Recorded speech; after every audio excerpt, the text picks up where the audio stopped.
August 23, 2023, a day when India's Chandrayaan-3 spacecraft made history by becoming the first to touch down on the lunar South Pole, a place we can't normally see from Earth. What makes this lunar hideaway so fascinating to scientists? Well, it turns out it's hiding something precious – lunar ice. This place is believed to be more abundant with this ice than what we found up north. And it's not hard to see why scientists are so buzzed up about it.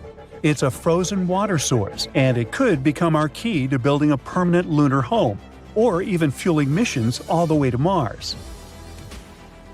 Scientists knew about this ice for over 2 decades, since the NASA spacecraft accidentally stumbled upon it during one of the missions. Then in 2018, NASA triumphantly declared that they're 100% sure about it. They said that the south pole of the moon is abundant with water. Now picture this. Future lunar settlers could tap into this water supply. It could help us sustain life in the barren lunar landscape. Plus, by cleverly splitting the water into oxygen and hydrogen, we could receive both air and rocket fuel. All this will make moon missions more feasible and self-sustaining.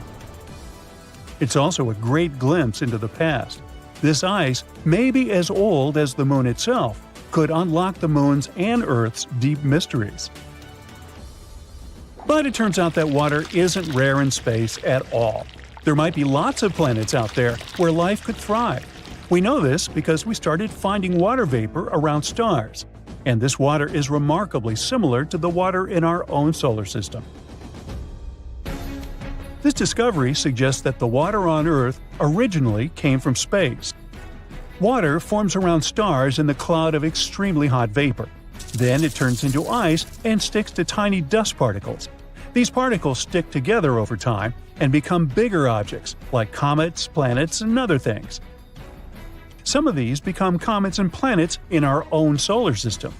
And this is how water is being spread across the universe, and it may be how it got to our planet and the moon too. Scientists think that the lunar ice might have journeyed here eons ago. Maybe it hitched a ride on water-rich asteroids that smacked into the moon's surface. All this has big implications for us. The southern pole is an ideal canvas for humanity to establish a real moon base. Imagine brick domes connected by secret underground tunnels. They'll be bustling with people busily operating computers. Some others will be cruising the lunar landscape in their jeeps or on their way to mine precious resources. We have some pretty cool ideas on how to build this. First, you probably imagine hauling hefty and water-draining shelters all the way from Earth. But maybe there's a more effective way. Think about our history as a civilization. Every time we ventured to a new place, we surveyed the surroundings for available resources and used them to survive and thrive. This is how we spread across our own planet. So why shouldn't we spread across the moon the same way? Now, you might wonder what resources the moon might offer. We know about the ice, and it can be turned into water. But we can clearly see that our planet lacks lush greenery and edible food. Well, it might not be obvious, but the moon does have something to offer – mineral resources and sunlight. Unlike Earth, where the sun rises and sets, the lunar poles offer quite a beautiful sight. The sun gracefully orbits the horizon the entire day, which means it can provide an almost uninterrupted source of power. Imagine living in a world bathed in perpetual sunlight. I'm sure the solar panels will love it. Me? Not so much. Still, we could use not only the sun's light, but also its heat. Honestly, we should just use everything. If we're left with spare metal while producing oxygen, find a purpose for that metal too. We need to treat the environment responsibly, not only on Earth, but on the moon as well. Which is why scientists are learning how to turn the moon's most abundant resources, regolith, into sturdy bricks. They've been quite inventive in figuring out how to create moon bricks. Scientists want to use the sun's heat to melt lunar dust, layer by layer, essentially creating a 3D printer for moon dust. Engineers have also cooked up bricks using solar ovens and zapped lunar soil with microwaves. They become quite adept at it. So yeah, Perhaps we're going to establish a little brick factory on the moon and build regolith houses. It's like Minecraft in real life. As soon as you find some cool new material, you gotta build a tiny house with it. If successful, these bricks could be used to construct entire buildings, potentially covering inflatable modules or giving new life to abandoned landers. So, will astronauts need to become skilled bricklayers? Well, they won't do everything themselves. We'd have to create a small automated system involving robots working collaboratively. Humans will, of course, oversee the construction site. Despite all this automation, scientists believe that living on the moon is going to be, well, call it cozy. The designs may involve stacked living quarters or multi-purpose areas. However, there would be some challenges too. On the moon, things get extreme. Imagine scorching temperatures that can go up to 212 degrees Fahrenheit during the day, and at night, they plunge down to a chilly minus 290 degrees. And it's not just the weather. The moon gets relentlessly exposed to solar radiation, cosmic rays, and micrometeorite impacts. All these things gradually wear down anything on its surface. Another big challenge is the lunar dust.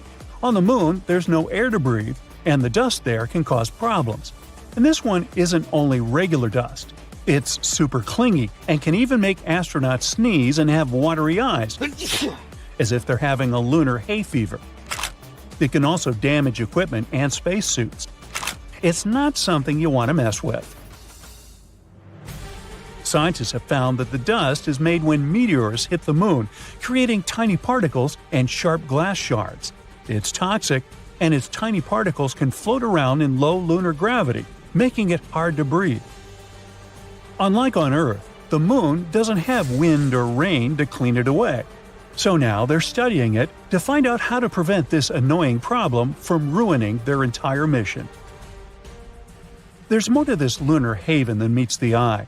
Scientists also want to delve into the mysteries of low-frequency electromagnetic waves there. These waves are whispers from the far reaches of the universe. These elusive signals have remained hidden from us for ages. We only caught some cacophony of radio and other background noise, but that's it. On the moon's dark side, however, we can finally record and study them. Studying these waves will help scientists to unlock the secrets of the universe's origins. It's not just about the Earth or the moon. We're talking about peering back to the very beginnings of our world. Our new lunar lab might help us to forever reshape our understanding of the cosmos. So, NASA has some big plans on the moon now. Their Artemis mission completed a successful return to Earth in December 2022 after nearly a month in space. It ventured far beyond the moon. This mission proved the capabilities of some of our recent technological developments that will help us explore Mars. The goal of Artemis is to establish a lasting presence on the moon.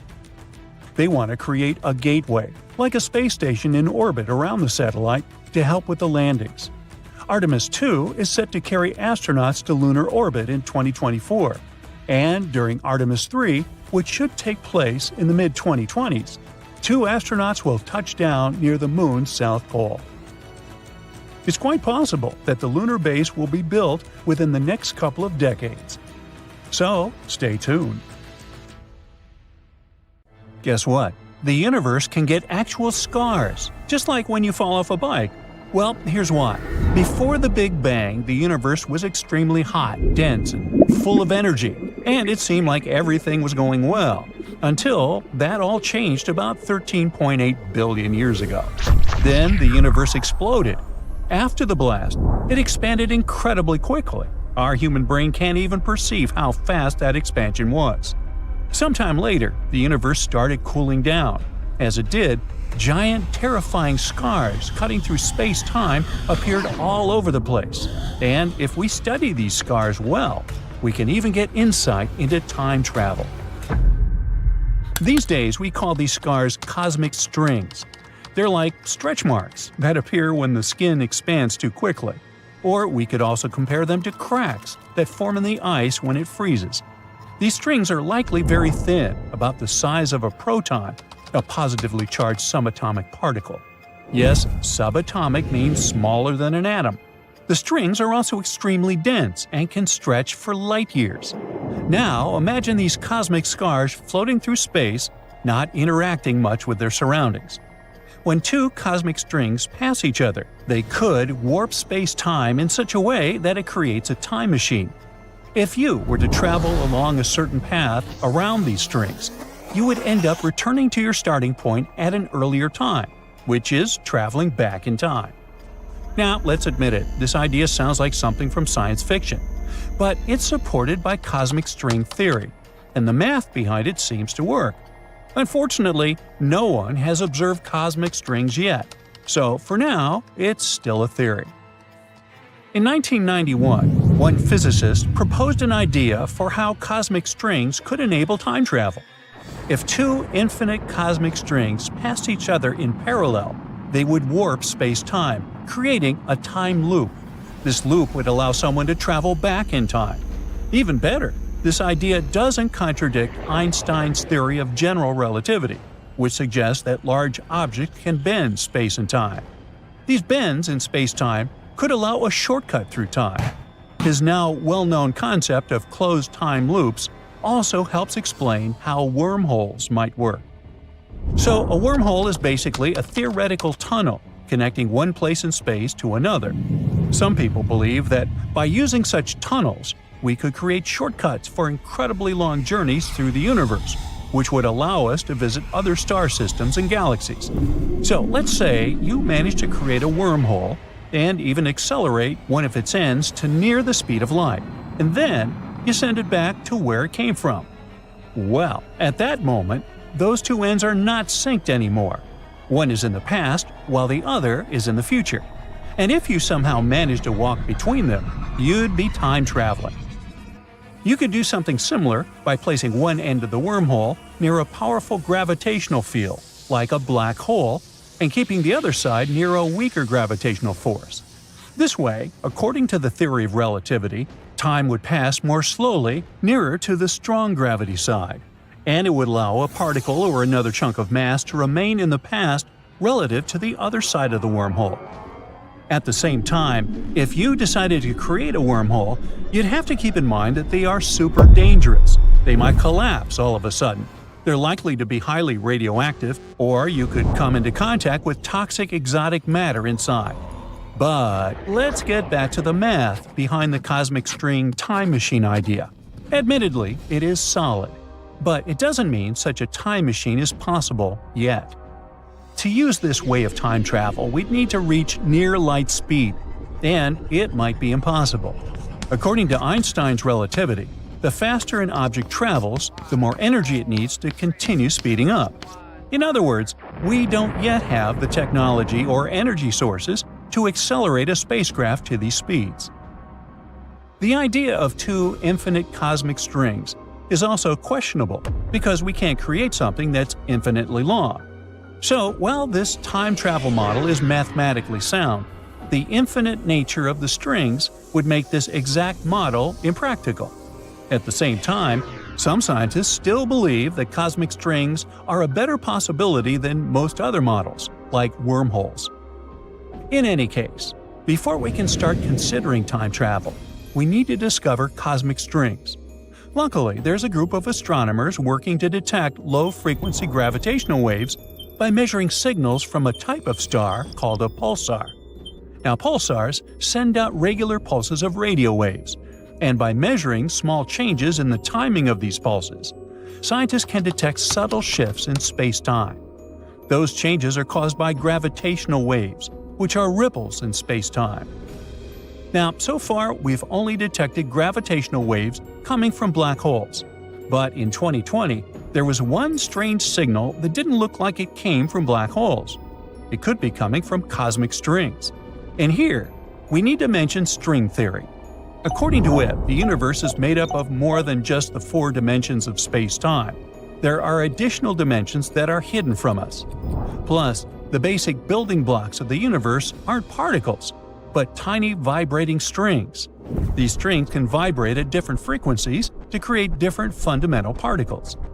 These strings, from string theory, could have stretched out during the early universe and become the very cosmic strings we've discussed. In the coming years, we might get more information about them from a space-based gravitational wave telescope called LISA. It's supposed to launch in 2035. But if the signals picked up in 2020 really came from cosmic strings, it could mean a huge breakthrough in physics. In this case, string theory would become the right framework for understanding the universe. It would completely change the way we think about the building blocks of our reality. On the other hand, even if the signals don't turn out to be from cosmic strings, this discovery would still be important. It would give scientists more information on what cosmic string signals might look like in the future. And while we're not yet at the point of time travel, the discovery of cosmic strings could take us one step closer to understanding the mysteries of the universe and maybe even the possibility of traveling through time. Now, time travel is a popular theme in science fiction, but in fact, moving forward in time happens naturally. Right now, you are traveling into the future at a steady rate of 1 second per second.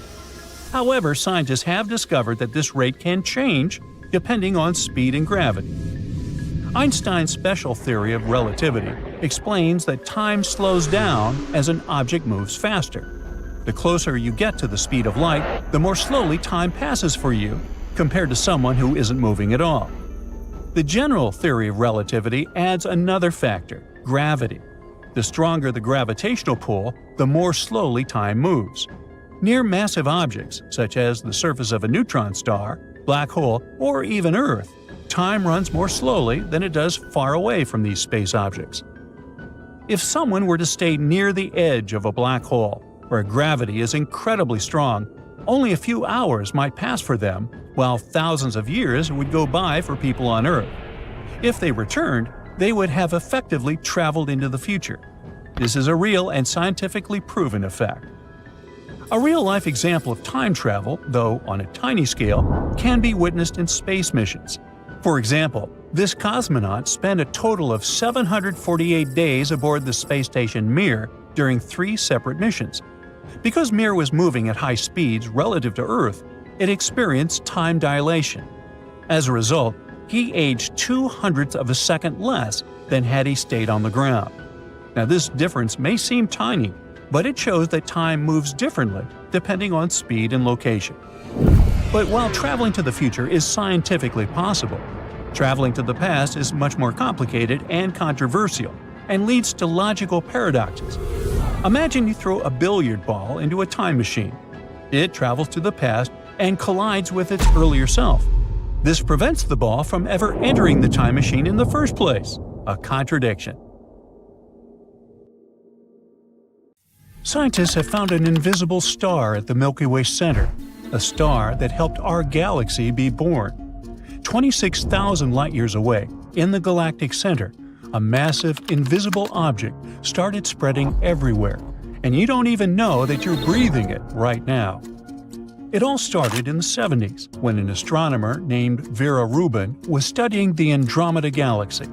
She decided to check whether stars move in a predictable way.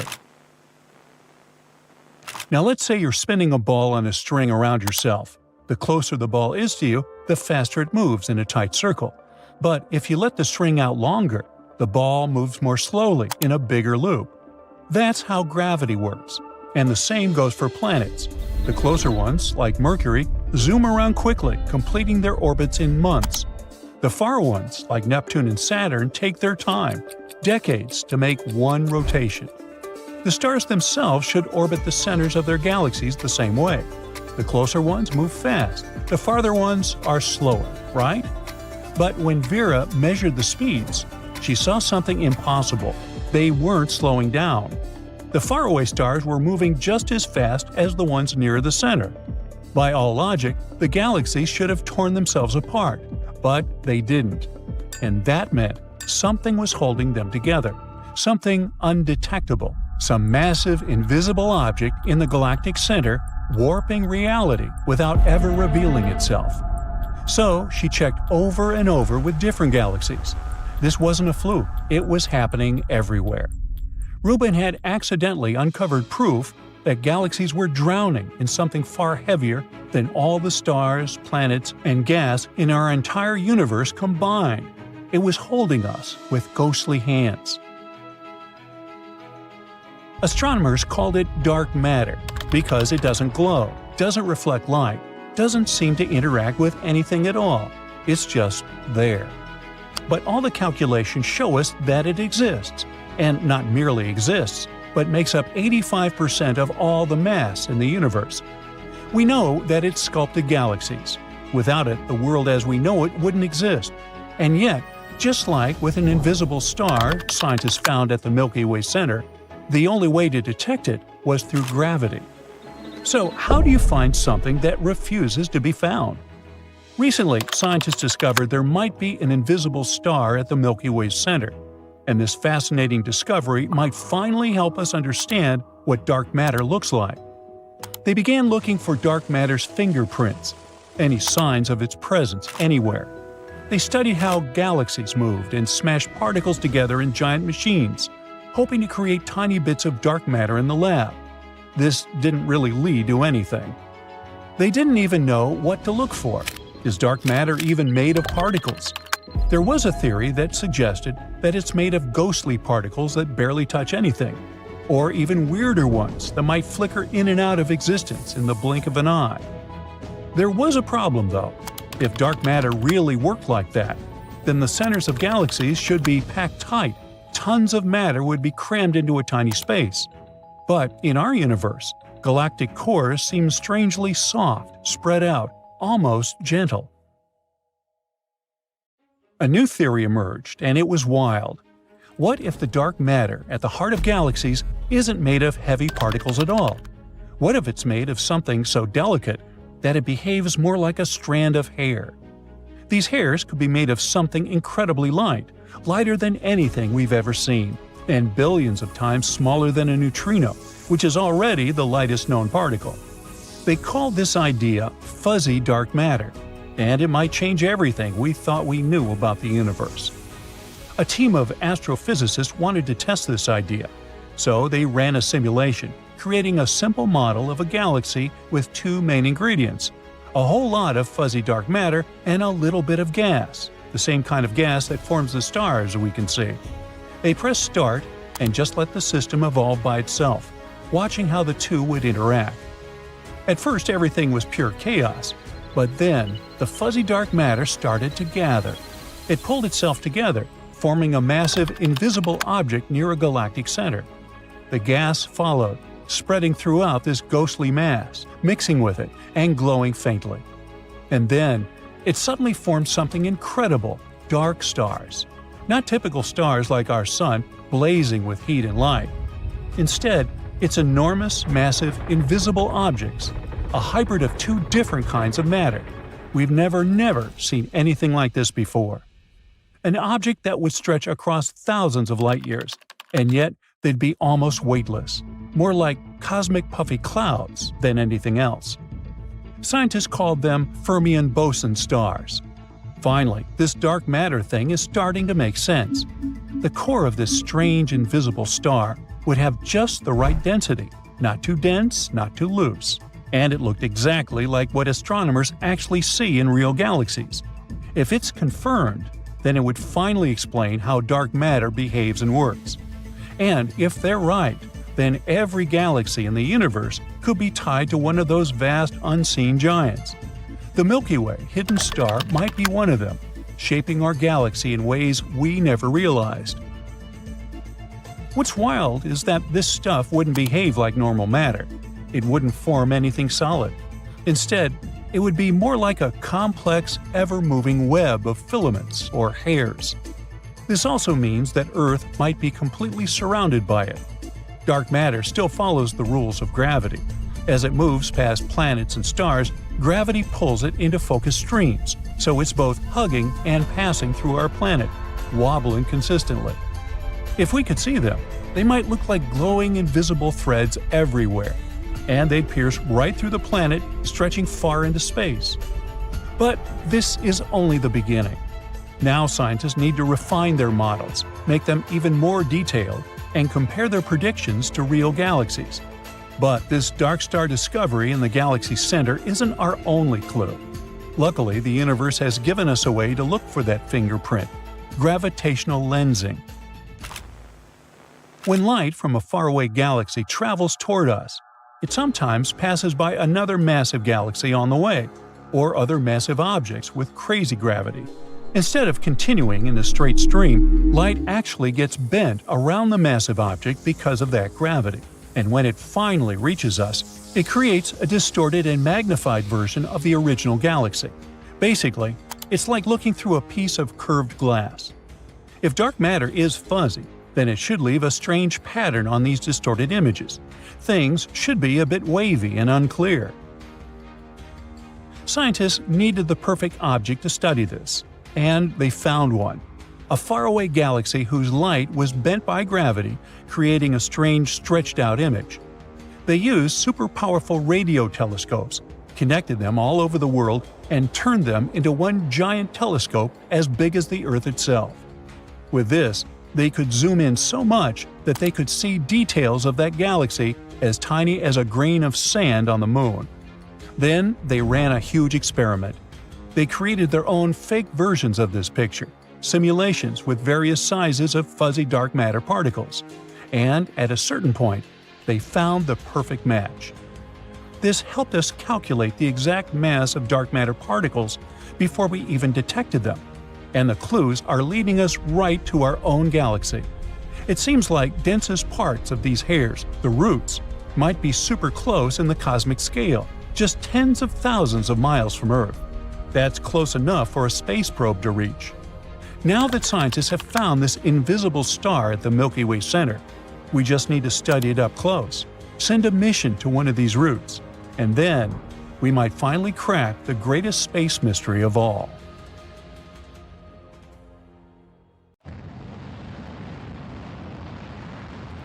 NASA sent a spacecraft right into the Sun.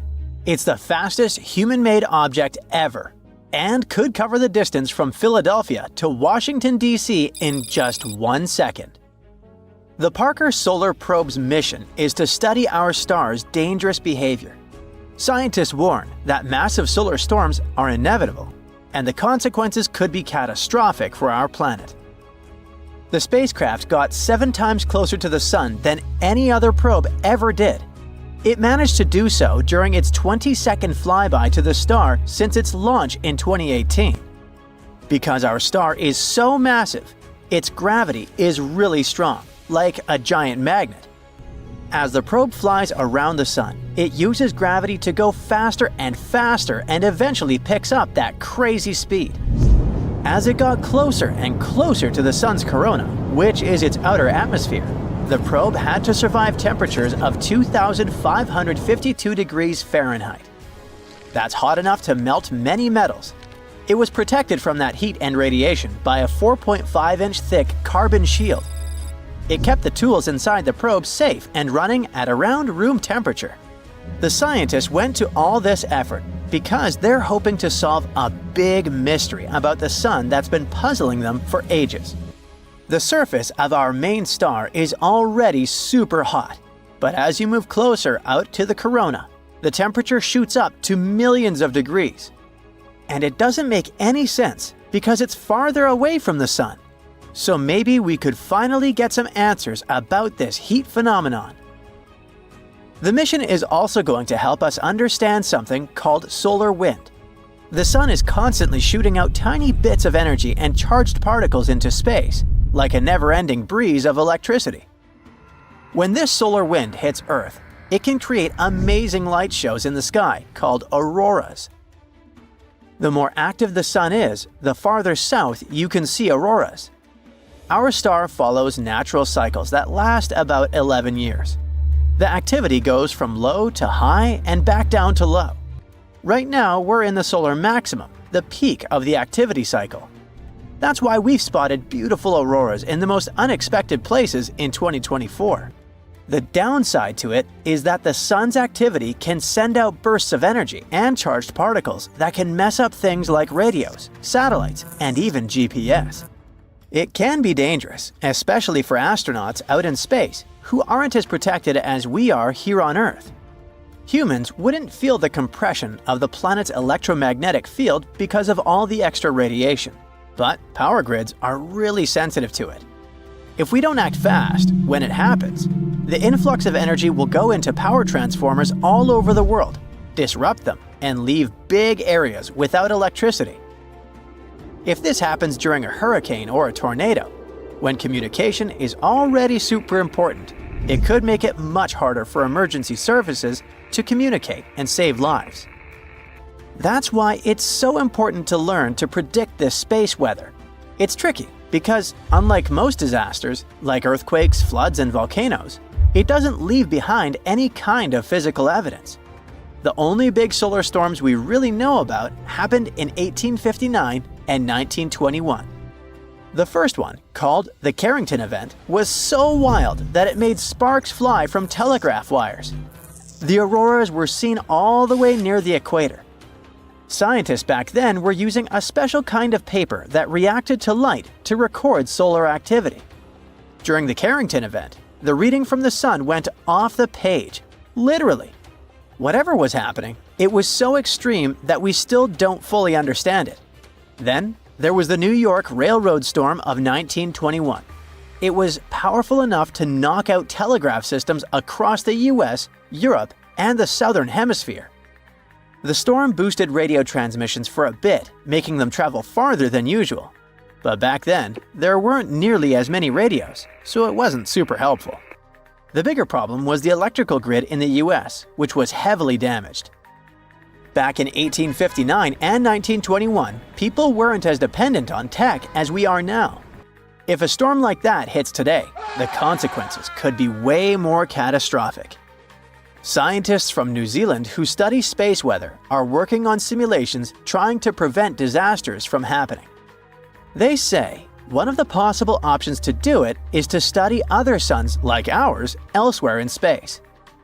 If we get data from thousands of stars, not just one, the picture for analysis would be more complete.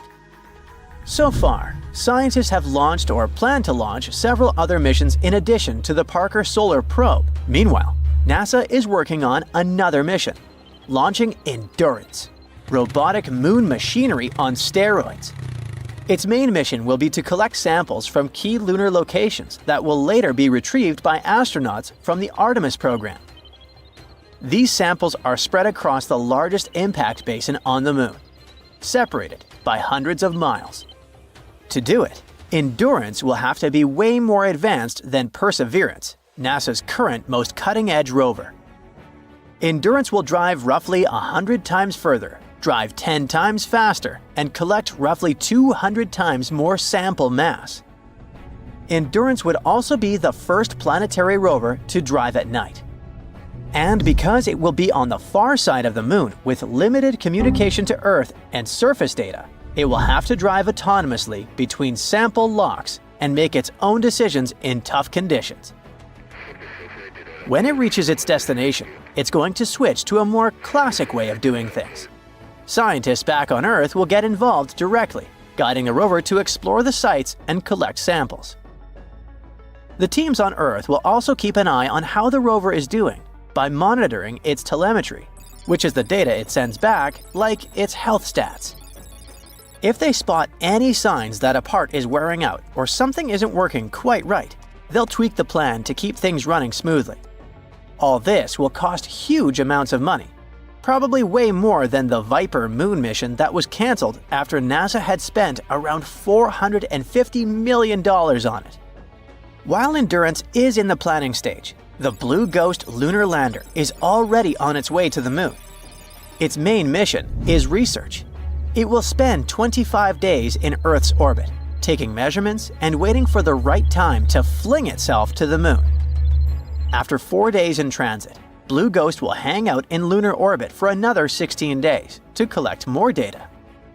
Then it will descend to one of the largest basins on the moon and spend 1 lunar day there. It will measure subsurface thermal data, radiation levels, and other important data. At the end of its mission, Blue Ghost will take some final pictures of the lunar sunset, It isn't designed to return back to our planet, so when the night falls, it will do some final work and go offline for good. NASA chose the team of University of Florida aerospace engineers to work on another innovative space project. It will cost $12 million, and its goal will be to improve the way we track changes in tectonic plates and oceans on Earth from space. It will use state-of-the-art sensors that will measure even the tiniest gravitational changes. The data it gets will help scientists monitor droughts, assess groundwater reserves, and better understand changes in sea levels. They expect to launch it around 2027 aboard a SpaceX Falcon 9 rocket.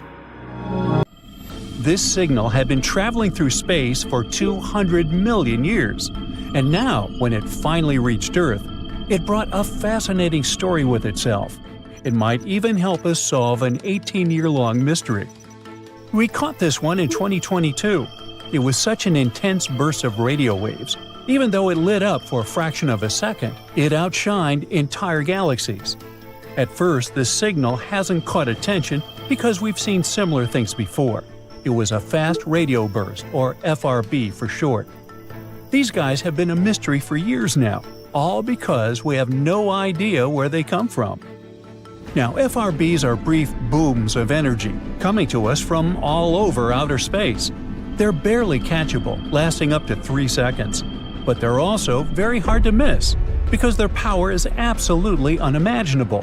One little burst can release as much energy as the sun does in an entire day. They've been a puzzle for us ever since 2007.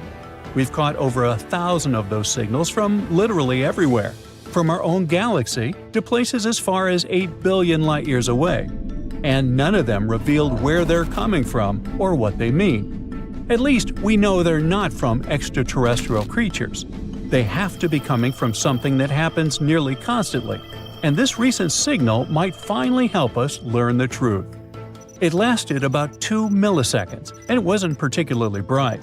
But when researchers took a closer look, they realized they can actually finally track this one. They got to it immediately. They saw that the burst came from a galaxy about 200 million light-years away.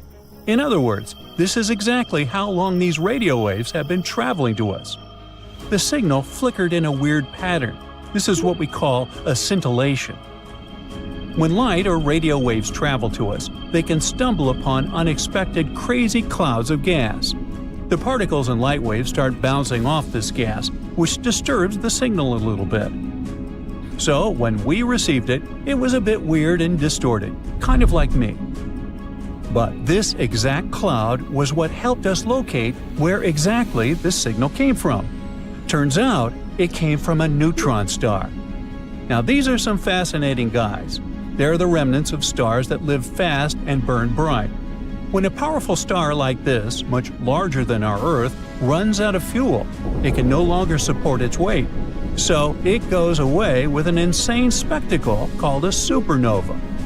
During its last moments, its core collapses under its own super-strong gravity, and this creates one of the densest objects in the universe. Again, a lot like me. Hey, what can I say? For curiosity, let's compare it to osmium, the most dense element on our planet. If you had a small cube of osmium, it would weigh around 0.8 pounds. That's already pretty heavy, and it means that 1 cubic foot of osmium would weigh a shocking 1,410 pounds. That's like an average cow. Now, just try to guess how much a small cube of neutron star would weigh. Wrong. It would be a horrifying 7 billion tons per one little cube. Don't even think about holding it in your hand. That thing would warp the fabric of reality around it. It's kind of like trying to imagine Mount Everest being squeezed into a tiny ball. Hard to even imagine. So, even though they're so heavy, these stars are surprisingly small, only about 6 miles in radius. That's like a city size, and it would still weigh more than our sun. But if that's not enough horror for you, the neutron star we're talking about wasn't your regular one. It was a magnetar. Now, magnetar is a rare type of neutron star. When a neutron star is born, there's only a 10% chance that it will become one of those guys. It can happen if, while the star is collapsing, its magnetic field grows wildly stronger. The spin is rapid, the insides are going wild, and boom! We've got a magnetic field 1 trillion times stronger than Earth's. More than that, these are among the most extreme magnetic fields in the entire universe. They can literally rip atoms apart. Which is exactly what they do. They just rip everything apart. So they end up being surrounded by a super hot, electrically charged soup of particles called plasma. The magnetic field is going wacky, twisting, and bending the plasma as it sees fit. And this all just ends up as an ultra-hot party. Everyone is constantly colliding, scattering, and being absorbed. Not the best place for a hangout. Now, back to our main character. The Magnetar in our story also had a plasma soup and a terrifying invisible field surrounding it. And this is exactly where that mysterious signal came from. A signal was born somewhere in that place, at a distance of 6,200 miles away from the Magnetar. Sounds like a lot, but that's a distance shorter than a flight from New York to Singapore. But this is very weird, because how can a radio burst even escape a place like that? Now, usually they'd end up being blocked or absorbed. Most often, radio waves end up hanging out there like in a cage. This one, however, managed to break free somehow, which means that something happened that punched through the plasma. Energy somehow goes goofy, twists and reshapes itself in such ways that it starts releasing radio waves. Now, in any case, this means that FRBs most likely come from neutron stars and various types, like magnetars or pulsars. Recently, astronomers made a new amazing telescope called CHIME, the Canadian Hydrogen Intensity Mapping Experiment, a mouthful. This one detects FRBs literally every day. FRBs are full of surprises in general. In the same year, we discovered an FRB with periodic peaks lasting over 3 seconds, much longer than typical bursts. This one could also come from a neutron star. But if it was just neutron stars, we wouldn't probably receive them all that often. It looks like these signals are very diverse and might actually be born from all sorts of places, like near black holes. So there are some other theories about their origin. For example, they could come from 2 stars smashing into each other. What could be more epic than that? A collision of 2 stars would release unimaginable energy, and they destroy each other completely. Uh-oh. Some astronomers think they could explain FRBs, but of course, that's not something that happens often at all. Also, FRBs sometimes repeat. Most of them flash once and disappear, but sometimes they almost flicker like the one we discussed. Some of them even follow very precise patterns. For example, one well-known repeater follows a 16-day cycle. It goes crazy for about 4 days and then goes quiet for 12 days before starting again. This one is hard to explain even with neutron stars. There has to be some unique astrophysical mechanism at play. Maybe something that orbits something else.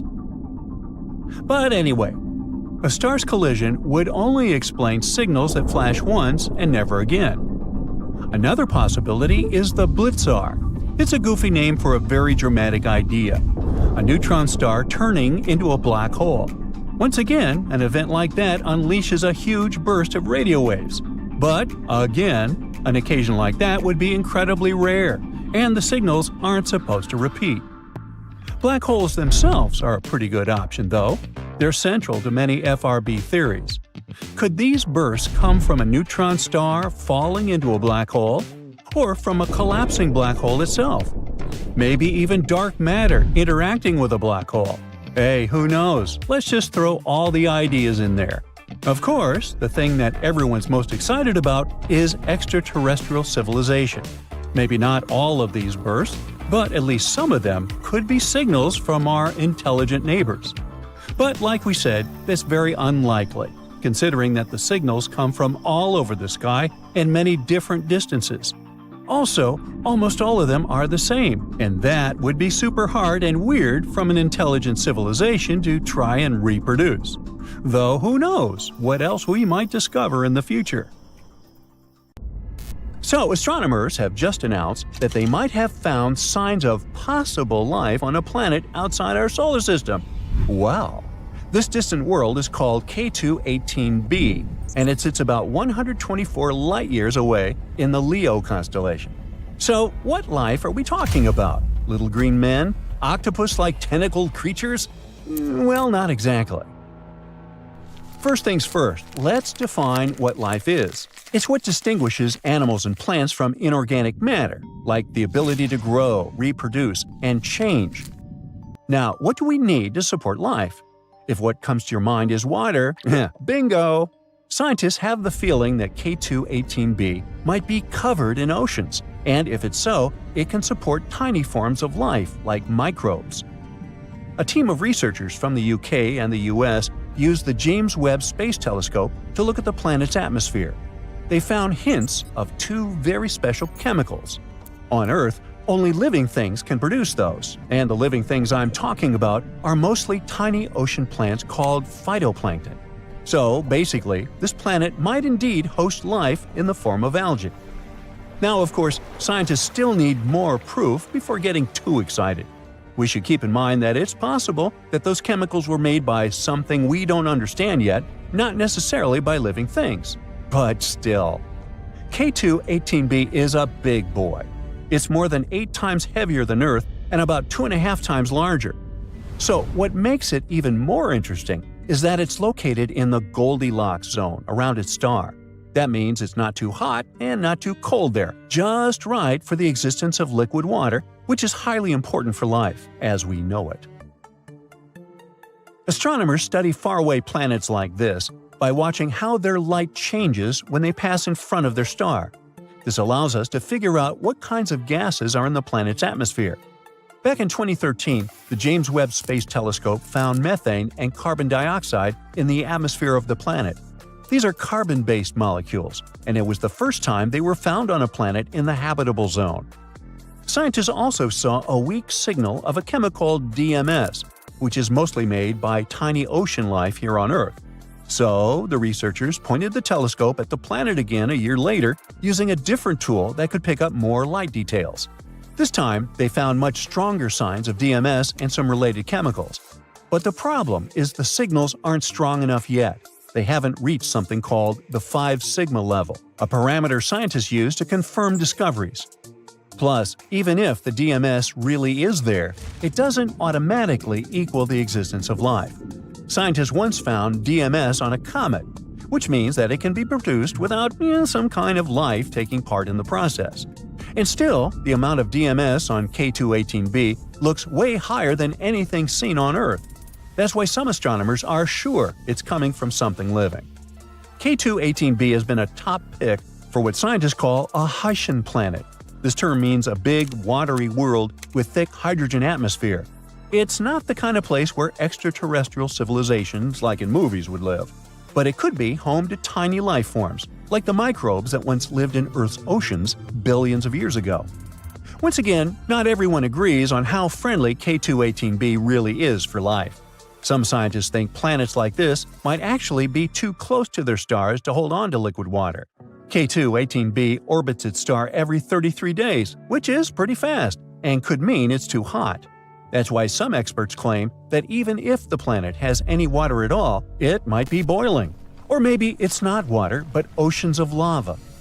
But most scientists agree on one thing: we should wait and see. With just 16 to 24 more hours of telescope time, astronomers could confirm what they've seen. This could happen in the next few years. And even if it turns out K2-18b isn't the world we're looking for, we're still getting close. With powerful telescopes like James Webb and more coming in the future, we might be able to answer whether we're alone in the universe or not. At the same time, some places in our own solar system, like Mars, Venus, or Saturn's moon Enceladus, might actually have a better shot at hosting life. Or we could keep exploring other promising worlds, like Proxima Centauri b, which is the closest exoplanet we know about. It's just 4.25 light-years away from us and orbits a small star called Proxima Centauri, right in the habitable zone. This planet is a bit bigger than Earth, which makes it a super-Earth. That's what we call exoplanets larger than ours, but much smaller than gas giants like Neptune or Jupiter. Proxima Centauri b is a fast-moving world. It needs a mere 11 days to go all the way around its star. Scientists think Proxima Centauri b might have a rocky surface, and that's a good sign for possible life. On the other hand, its star blasts it with a lot of ultraviolet radiation. It might have already destroyed the planet's atmosphere, if there was any to begin with. So there's a big question mark when it comes to this world's habitability. Then we've got TRAPPIST-1e, another promising Earth-like planet. It's one of 7 rocky planets orbiting a small, cool star called TRAPPIST-1, about 39 light-years away. Discovered in 2017, it might be one of the most promising places to look for life beyond Earth. This planet is actually a bit smaller than Earth, with a mass around 1/2 that of our planet. It completes an orbit around its star in just 6 days, which is super fast compared to Earth's 365 days. The planet's size and density suggest it has a rocky surface, and that's another key factor when we talk about habitability. Even though TRAPPIST-1e is very close to its star, the star is quite dim and cool, so the planet might still have a stable Earth-like climate. Some scientists even think it could have more water than Earth. Let's move on to Kepler-186f, located about 500 light-years away. It was the first Earth-sized planet found in a habitable zone of another star. It orbits a red dwarf, which burns cooler and lives much longer than our Sun. This means Kepler-186f could have stable conditions for billions of years, giving life plenty of time to possibly form and evolve. The planet gets only about 1/3 of the sunlight Earth receives, so it would likely be cooler but still warm enough to keep water from freezing. It also seems to be a rocky planet just like Earth, which boosts its chance of hosting life. Now, how about visiting LHS 1140b, about 40 light-years away? This planet has about 5.5 times the mass of Earth. Scientists think it's rocky and possibly has a thick atmosphere, which is a big deal. An atmosphere like that can trap heat, keep temperature stable, and protect water from escaping into space. This world orbits a quiet red dwarf star, so it's not constantly blasted by harmful flares like some other exoplanets are. Some studies even suggest LHS 1140b could be an ocean world with lots of water. So it's one of the more exciting planets we've found in our neighborhood. And finally, we have Gliese 12b. Astronomers call it Exo-Venus. It sits 40 light-years away from Earth. This world is about the size of Venus and orbits a cool red dwarf star. It needs just under 13 days to complete one orbit. The temperature on the planet is around 107 degrees, which is quite warm but still okay for life. The thing that makes Gliese 12b so interesting is that it could help us understand how Earth-sized planets around cool stars hold on to their atmospheres. That's important because an atmosphere is crucial for things like liquid water and protecting life from harmful radiation. According to some researchers, Gliese 12b is one of the best chances we have to figure out whether planets like this can stay habitable. On March 24th, European skies were dominated by a glowing, insane blue spiral. The eerie sight kept growing, expanding, almost like the whole Earth was about to get sucked into a vortex. And after a couple of minutes, poof, it suddenly disappeared. Even though it looked like some kind of extraterrestrial tech, there's actually a very human explanation behind it. Photos of this strange swirl started popping up all over Europe, with people sharing them from countries like the United Kingdom, France, Norway, and Germany. But if we really want to figure out what happened, we have to look all the way over to the United States. Turns out, on that same day, SpaceX's Falcon 9 rocket was launched from Florida at around 1:50 in the afternoon local time.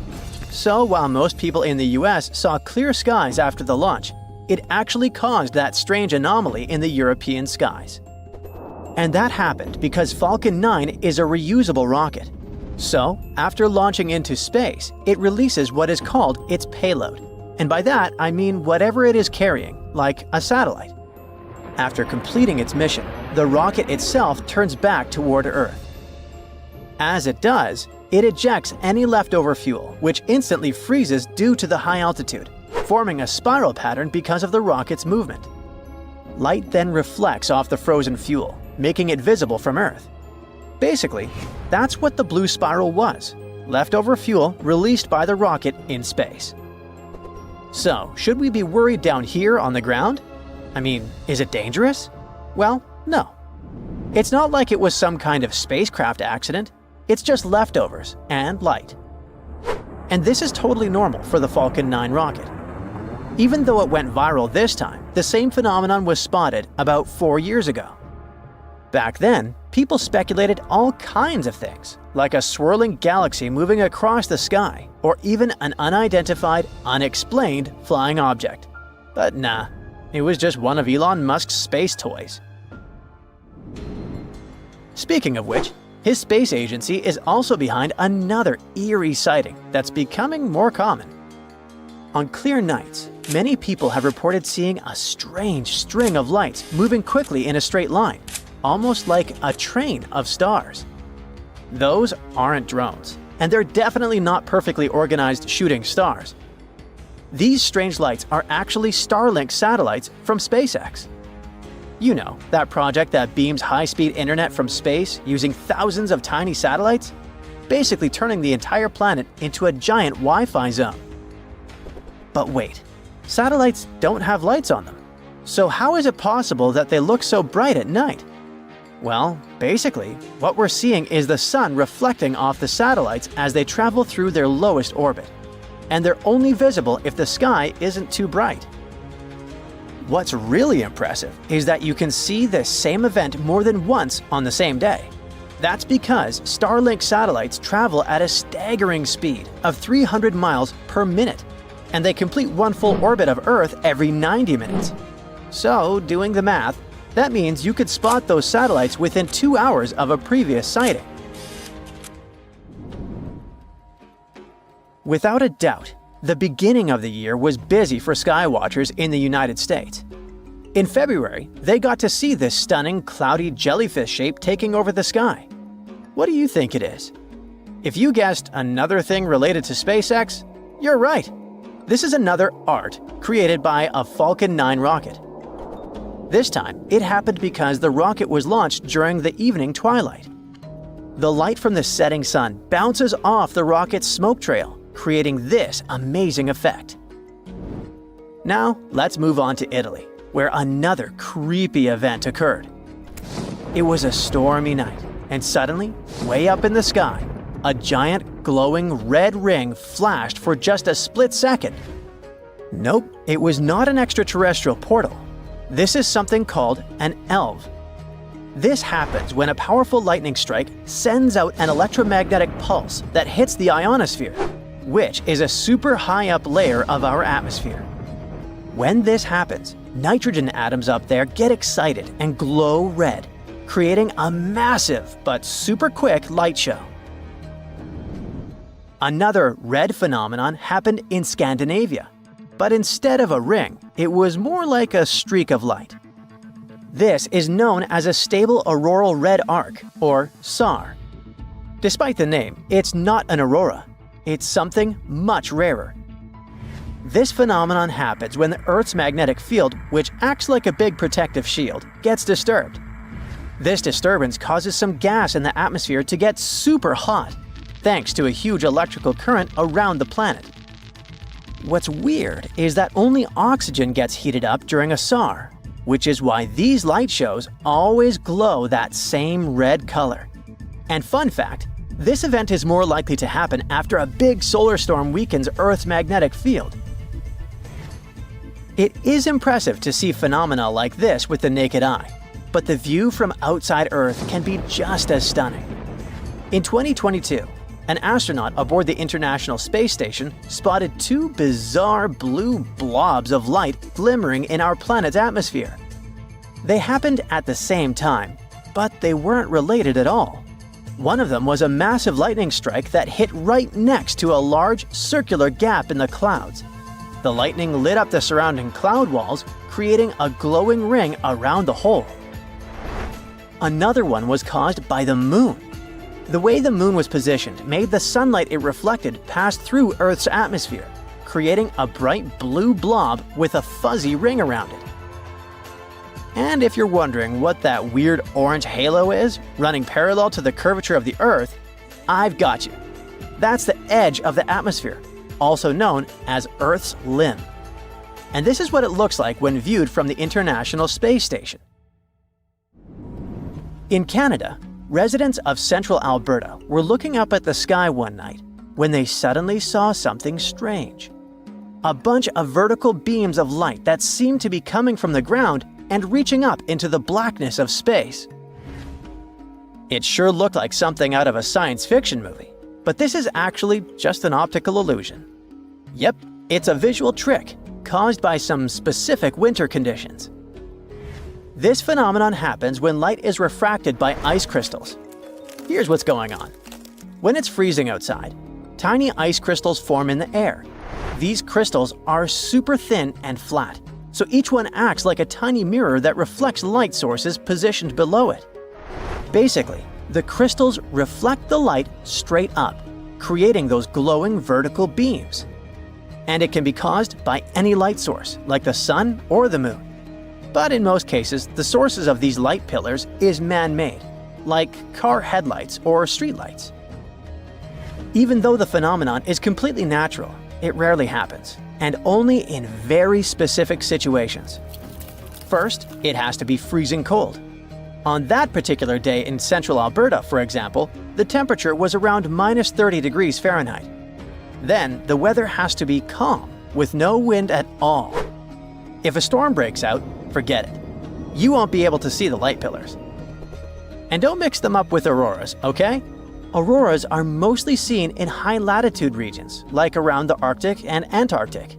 Since they happen way up in the atmosphere, they're visible over large areas.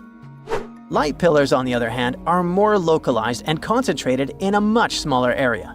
But hey, no matter which one you spot, if you're lucky enough to see one of these amazing sights in the sky, you're in for a show you won't forget.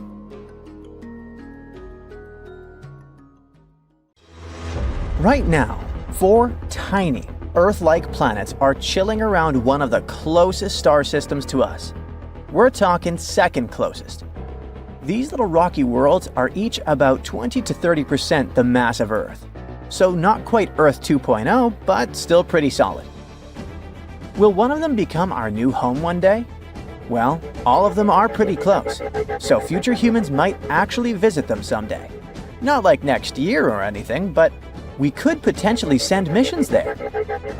Don't expect any extraterrestrial neighbors, though. Those planets probably aren't home to life, or at least not anything we'd recognize. Let's take a look at them. The planets are called Bernard B, C, D, and E. How creative, huh? The innermost has a mass of 26% of Earth. The second one is a bit bigger, with a mass of 30% of Earth. The third one has 4% more mass than the previous. And the outermost is... no, it's not the biggest. Actually, it's just a baby, with a mass of 19% of Earth. All the planets are likely rocky, like the inner planets of our solar system. They orbit their star very closely. That's why they only need a few days, under a week, to make a full circle. Now, what about that star these little guys are circling? It's called Bernard's star. Astronomers have always had a hunch there might be at least one planet orbiting it. First off, this star is super close, in cosmic terms, of course. Only the Alpha Centauri trio is closer to us. Bernard's star is just under 6 light-years away, which is basically next door. At the same time, it's not like our Sun. Bernard's star is a red dwarf, the most common kind of star out there. It's got only about 1/6 the mass of the Sun. But red dwarfs are a goldmine for learning about planets outside our solar system.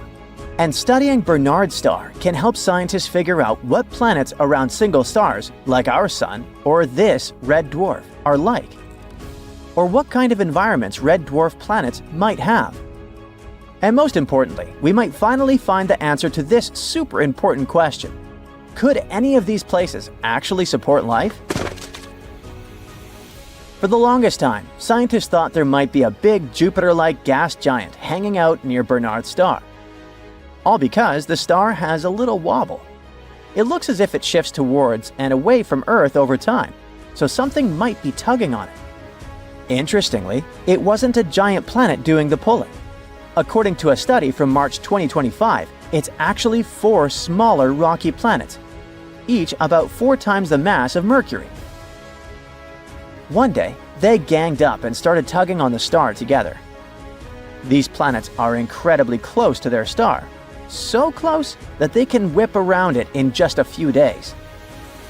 Sadly, because of that, they might be way too hot for anything like life.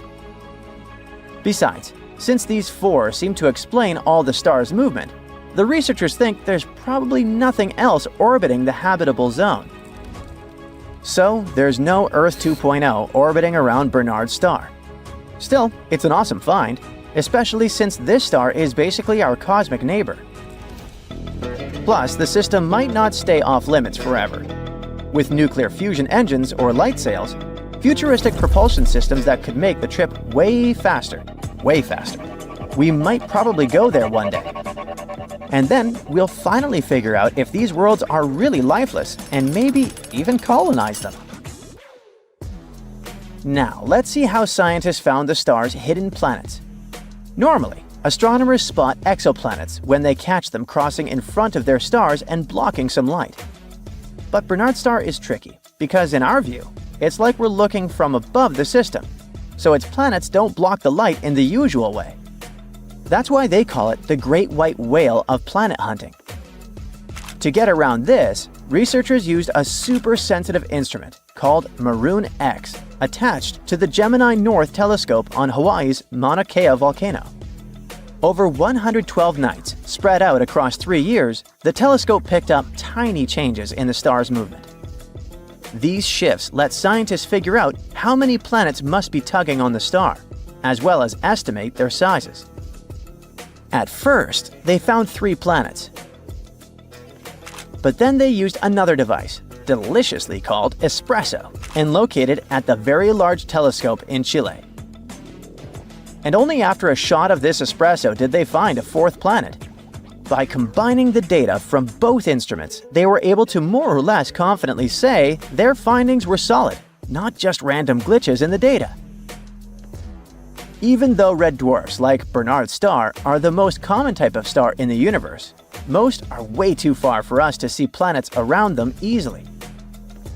These new findings suggest that small rocky planets could be pretty common around these stars, and that's huge for future discoveries. Now, finding new exoplanets is cool and all, but it might be even more exciting to dwell on their birth and evolution.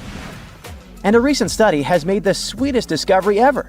Newly born exoplanets might actually look like Smarties, that popular British candy, rather than spheres. We've always kinda assumed that baby planets are born ball-shaped, but they might be oblate spheroids instead.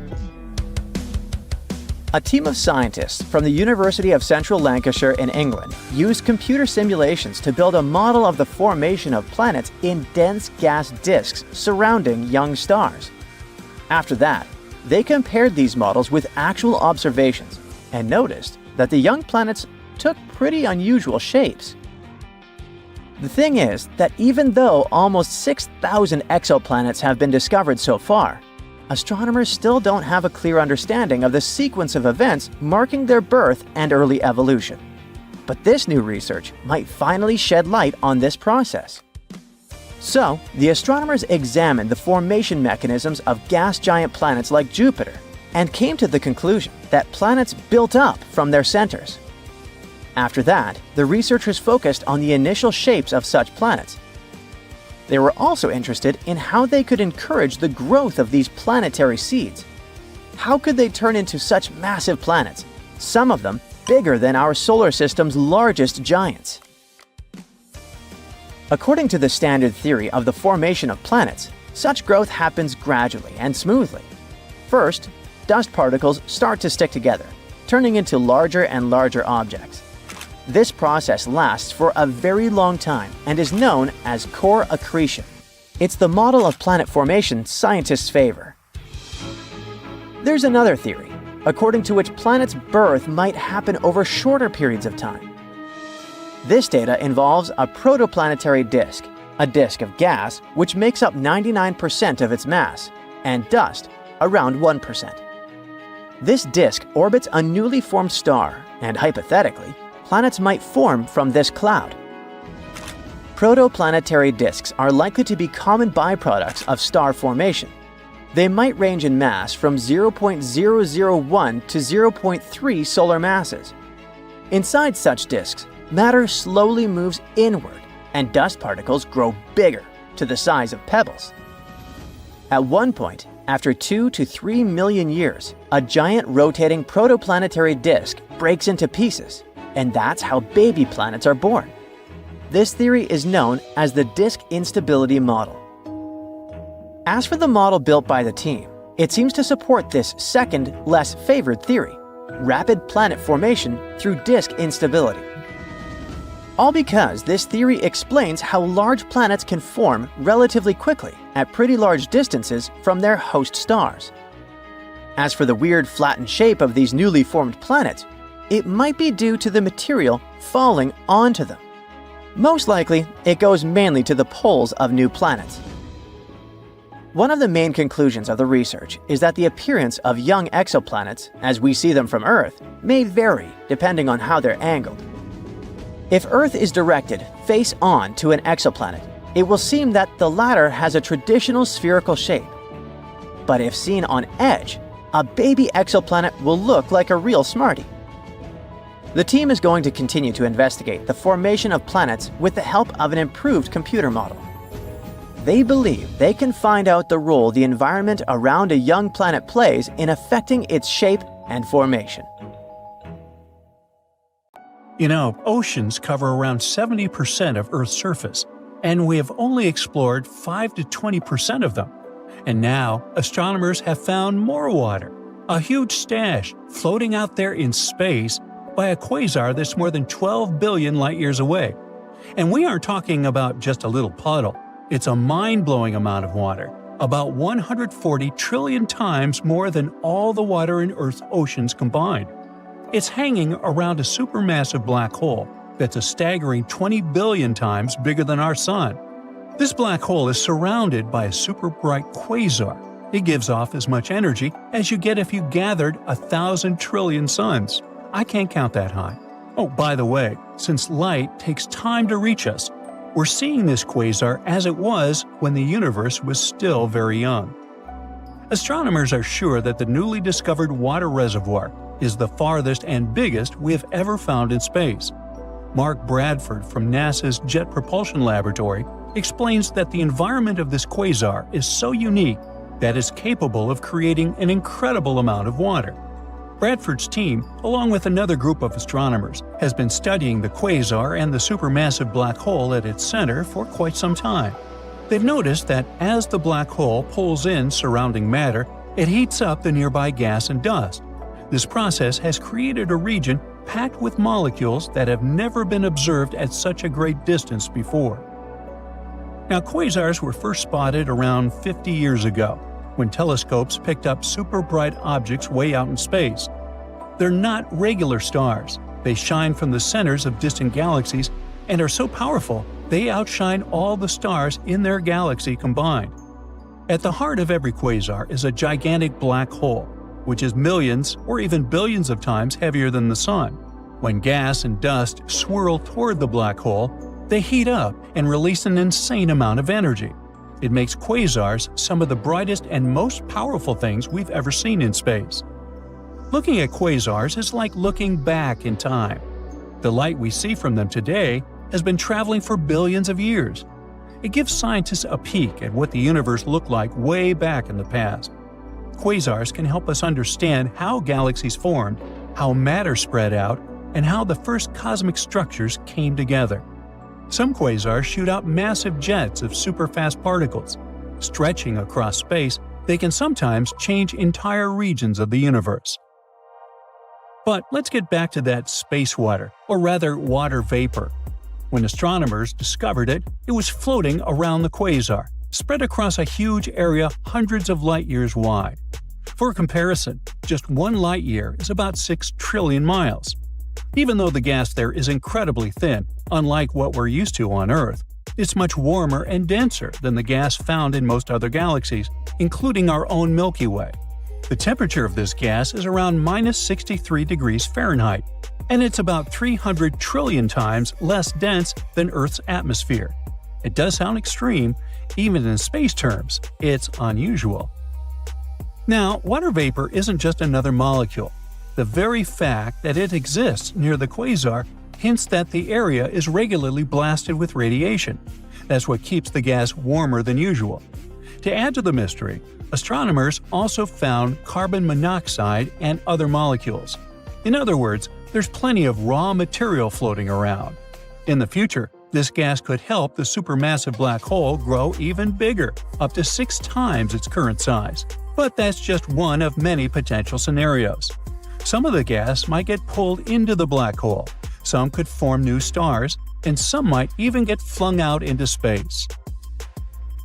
Now, finding water vapor in such a distant quasar means that the basic building blocks of the universe have been around for billions of years. Water is crucial for life as we know it, so its presence so long ago hints that the ingredients for life existed much earlier than we might have thought. But water isn't just important for life. It also plays a key role in how stars and galaxies form. When giant clouds of gas cool down, water helps them collapse, making it easier for new stars to be born. But how did researchers even spot this massive cloud of water? In 2008, Bradford's team started looking for water in space with the help of a special instrument called Z-spec. It was attached to a 33-foot telescope in Hawaii. To double-check their findings, they used another powerful tool, KARMA. That's a group of radio dishes in the mountains of Southern California. At the same time, a different team was searching for water using a telescope in the French Alps. In 2010, the second team found a small hint of water in the distant quasar. It was just one teeny tiny signal. After that, Bradford's group detected more signals. It was all the proof we needed to conclude that an enormous amount of water was actually out there. Now, our floating cloud of water vapor isn't the only place where we've found water beyond Earth. Scientists have recently made a huge discovery. It turns out there are massive reserves of liquid water hidden deep underground on Mars. So, in theory, future astronauts could use this water to support missions or even make Mars a long-term home. But of course, there's a catch. This water isn't sitting in nice, accessible lakes or oceans. It's buried so deep inside Mars that we have no way of reaching it with current technology. Scientists have figured this out by analyzing seismic data from the Mars InSight lander. It picked up some strange seismic activity, and the best way to explain it is by these hidden water reservoirs. Mars still does have some water today, mostly as ice on or just beneath the surface.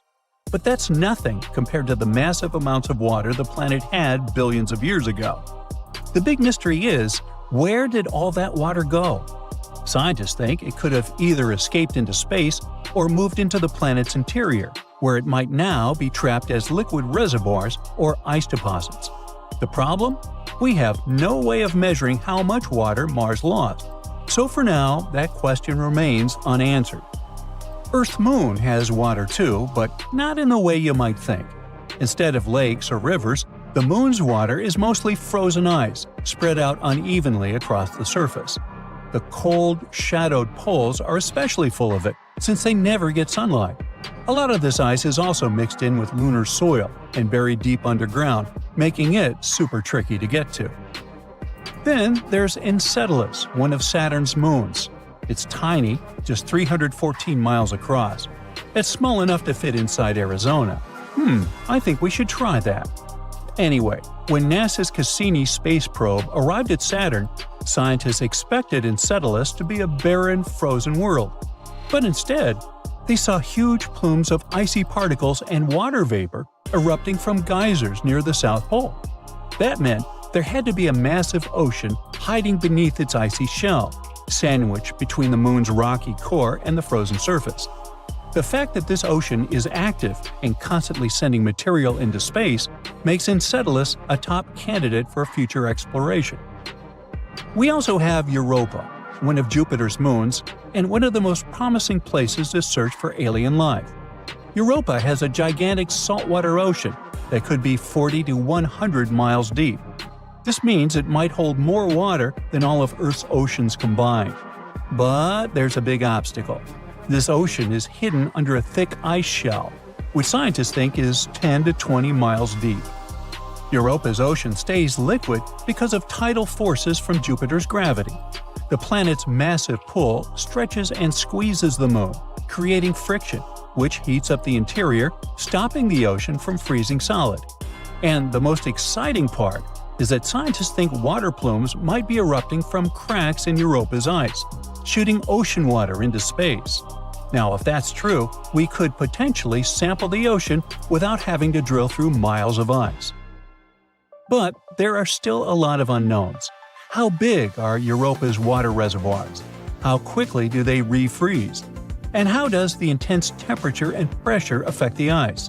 Scientists are eager to figure this out because Europa's ocean is one of the best bets we have for finding extraterrestrial microbes somewhere in our solar system.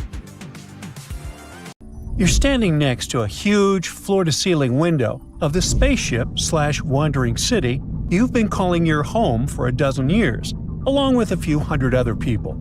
You're watching a fascinating object nearing your spaceship, wondering if it'll bring an end to this journey and your life. It looks like an asteroid, but acts like a comet, moving as if something is pushing it. Can it be the engine created by another space civilization? Are you doomed, or are you about to have contact with a different kind of intelligence? Now, let's leave this post-apocalyptic fantasy and take a closer look at these space invaders called dark comets. The most intriguing question is obviously, what makes them move? Most likely it's some gas or material escaping from the surface of these space objects. Interestingly, until recently, no one has even been sure they existed. The first dark comet was discovered just a few years ago, and since then, researchers have identified 14 of them, including 7 new ones found just recently. The story of dark comets began in 2016, when scientists noticed something strange about an asteroid called 2003 RM. Its orbit wasn't quite what they expected. It had shifted slightly, and no one could explain that shift by typical asteroid behavior, when they received tiny pushes caused by sunlight heating an asteroid unevenly. Instead, the movement suggested that 2003 RM might have been releasing material, something comets often do. But there was a catch. The thing didn't look like a comet. There was no tail, no visible gas cloud. It was just a tiny dot of light, like a regular asteroid. At first, scientists thought 2003 RM was just a one-off mystery. But in 2017, a telescope spotted another strange object, this one from outside our solar system. It was Oumuamua. It too looked like an asteroid, but had a path that changed as if gas were escaping from it. The similarities between Oumuamua and 2003 RM made researchers think there might be more of such odd objects out there. By 2023, 7 more had been discovered in our solar system. These discoveries were enough to give this new type of object the name of dark comets. Now, scientists have enough data to start noticing patterns and learning more about their characteristics. And so, they have identified 2 main groups of dark comets. The first group, called outer dark comets, is larger, with sizes ranging from hundreds of feet to even more. They follow long elliptical orbits, similar to traditional comets that come from regions near Jupiter. The second group, inner dark comets, is smaller, usually tens of feet across.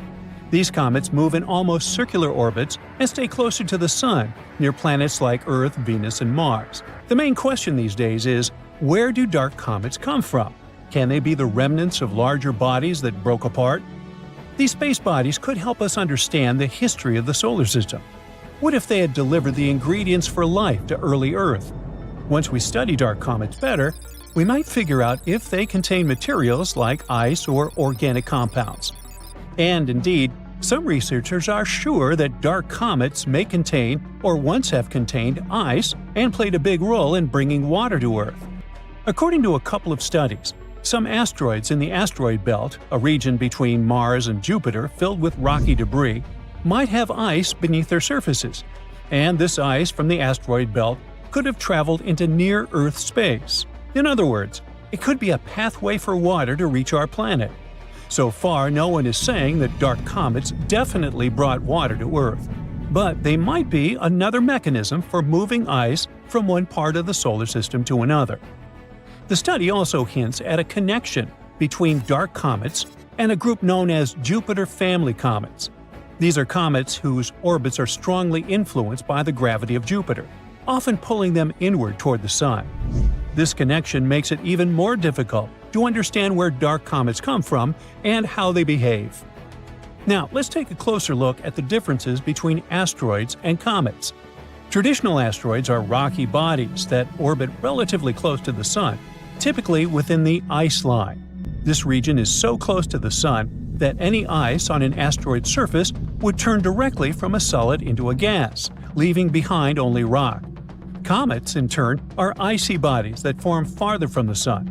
When they approach the inner solar system, their ice starts turning from a solid to a gas tube, creating a visible cloud called a coma or a tail while releasing dust and gas. Dark comets blur these definitions. They appear as rocky asteroid objects without a coma or tail, but they have behavior typical of comets, and that's small non-gravitational accelerations. These accelerations occur when ice turns into gas, giving the object a slight push. After analyzing 7 known dark comets, astronomers estimated that between 0.5% and 60% of all near-Earth objects might belong to this mysterious category. And since dark comets likely come from the asteroid belt, ice is likely to exist even in the regions of the belt previously thought to be too warm. Now, near-Earth objects like dark comets don't stay in the same orbit forever. The near-Earth environment is unstable, and objects typically remain there for about 10 million years. Since the solar system is over 4.5 billion years old, this means that new near-Earth objects must constantly replace those that are lost. Now, astronomers have used computer models to simulate the movement of objects under the influence of non-gravitational accelerations. They've traced the paths of these objects over a span of 100,000 years and discovered that many ended up in the same regions where we find dark comets today. Now, do you remember that space rock 2003 RM, which was the first to be called a dark comet? Well, it provided a particularly interesting clue. Its elliptical orbit brings it close to Earth, then out near Jupiter, before returning to Earth again. This trajectory matches what scientists would expect from a Jupiter family comet, an object that was likely knocked inward from its original orbit. Most of the other dark comets studied, however, seem to have come from the inner regions of the asteroid belt, closer to Mars. Dark comets are often small and spin rapidly. Astronomers often describe them as dirty ice cubes, all because these objects are a mix of rock and ice, and when they cross the ice line, their ice begins to turn into gas. This process not only causes those small non-gravitational accelerations, but also increases their spin rate. And the faster these objects spin, the easier they can break apart into smaller fragments. The pieces that break off also have ice, and as they spin faster and faster, they break into even smaller pieces. This process continues until you're left with very small, fast-spinning objects. This cycle of fragmentation helps explain why dark comets are often so tiny. But it could also mean there are more of them than we currently know about. The dark comet research provides new insights into the distribution of ice in the solar system and its potential pathways into the near-Earth environment. It also raises intriguing questions.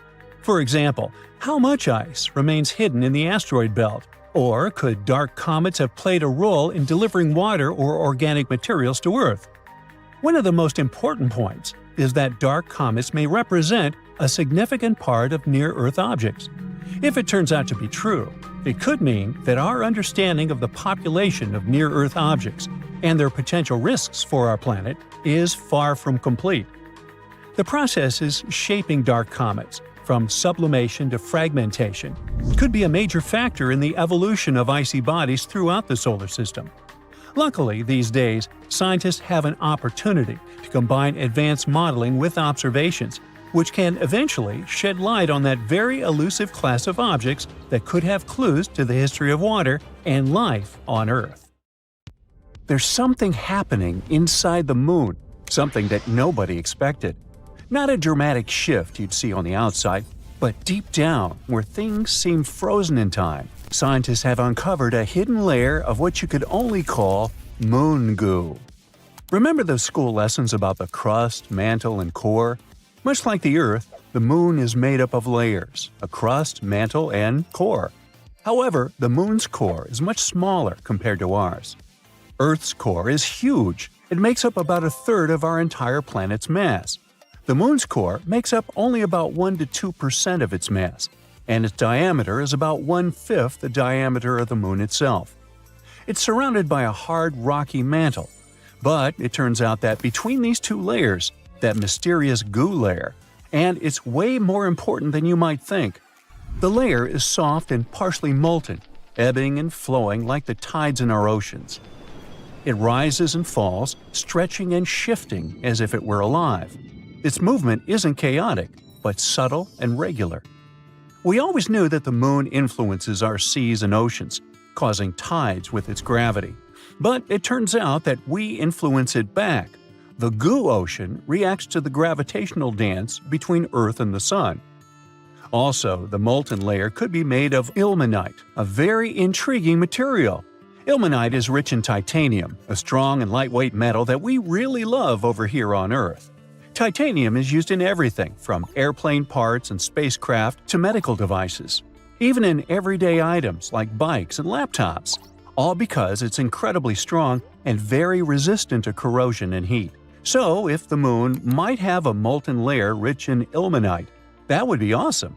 Astronomers are already planning for lunar bases, and if we had a material to build structures, spacecraft, or even tools for astronauts right there, that would be a game changer. Otherwise, we'd need to transport materials from Earth, which is extremely costly. This is our first tangible sign that the moon is not just a cold, boring rock. Instead, it's dynamic, living, and breathing, with moving forces beneath the surface. NASA used new special tools to discover this: the Gravity Recovery and Interior Laboratory and the Lunar Reconnaissance Orbiter. These are both space missions designed to study the moon, but they don't just look at the surface like a telescope. Instead, they help measure things we can't see with our eyes, like the moon's gravity and how it changes over time. Grail sent 2 small spacecraft around the moon named Ebb and Flow. Clever. The idea was for these spacecraft to fly close to each other and measure tiny differences in the moon's gravity as they go. It's like they were feeling the moon's invisible pull in different places. If the moon's gravity was stronger in one spot, the spacecraft moved closer together, and if it was weaker, they moved farther apart. This helps scientists understand what's going on inside the moon, even if they can't actually go there. And the spacecraft intentionally crashed into the moon in December 2012 to end the mission. The Lunar Reconnaissance Orbiter is a bit different. It takes super detailed pictures of the moon and collects other important information about its surface. By combining the information from both Grail and LRO, we were able to find this goo layer. But this discovery actually challenges everything we thought we knew about lunar geology. How did this molten layer get there? How long has it existed? And perhaps more fascinating, how it stayed warm for millions of years? That's some million-dollar questions. The moon's core generates heat just like ours. But it's not as easy as saying, oh, the core's heat probably keeps it warm and molten. Well, first, the moon's core is much smaller and less active than Earth's, meaning it produces significantly less heat. Plus, the moon is much cooler than Earth in general. With temperature dropping to minus 200 degrees Fahrenheit on the surface, how could this inner layer still stay in this flowing state? That's still a mystery. In any case, this goo could actually explain a lot of stuff about the moon. For example, astronomers were exploring moonquakes and how they happen. Now they think that it might be this semi-molten layer shifting and moving beneath the surface. Now, beyond the moon itself, it also tells us more about other celestial bodies. If the moon, something we considered basically a huge static rock, has such a dramatic life, what about other planets, moons, or asteroids? Could they also hide similar hidden movements beneath their surfaces? We can even understand our own planet better, learn more about how tides and similar stuff works. There are so many great discoveries we've been making on the moon.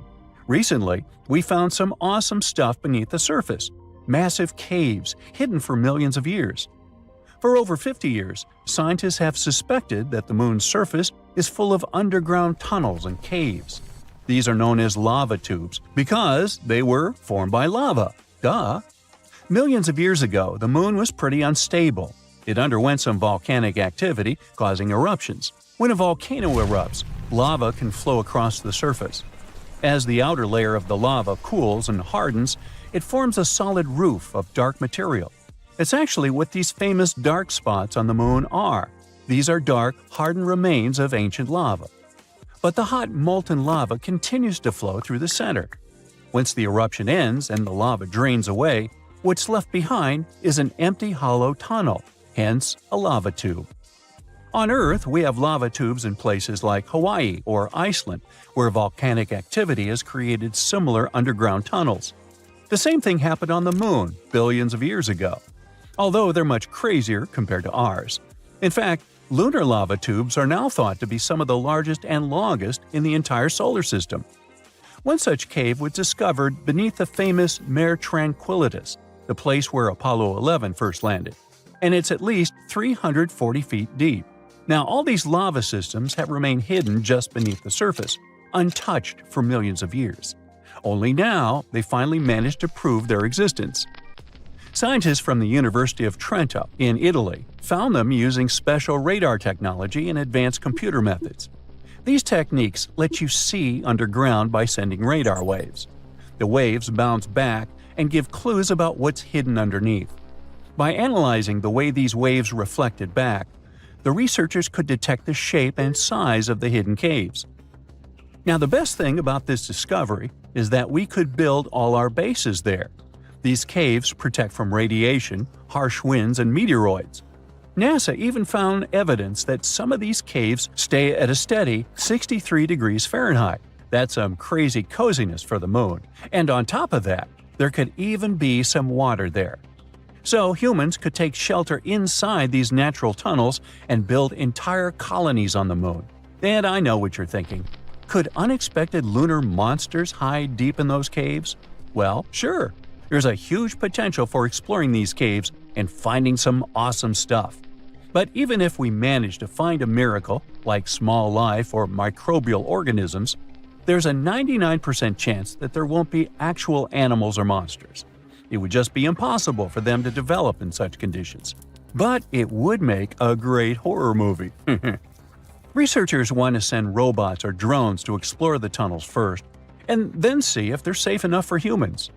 And it's not just the US getting in on the action.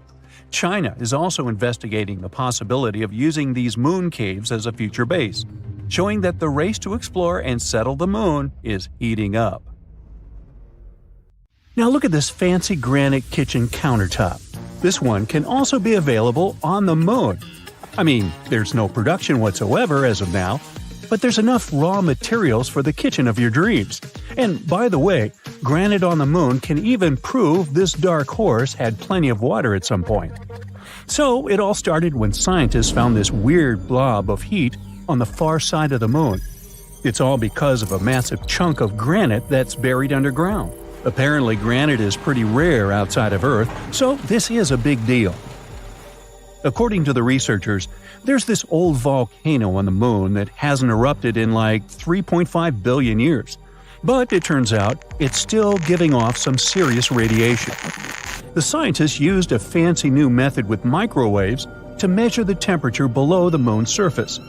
They found this area that's about 31 miles across, where it's like 18 degrees warmer than the rest of the place.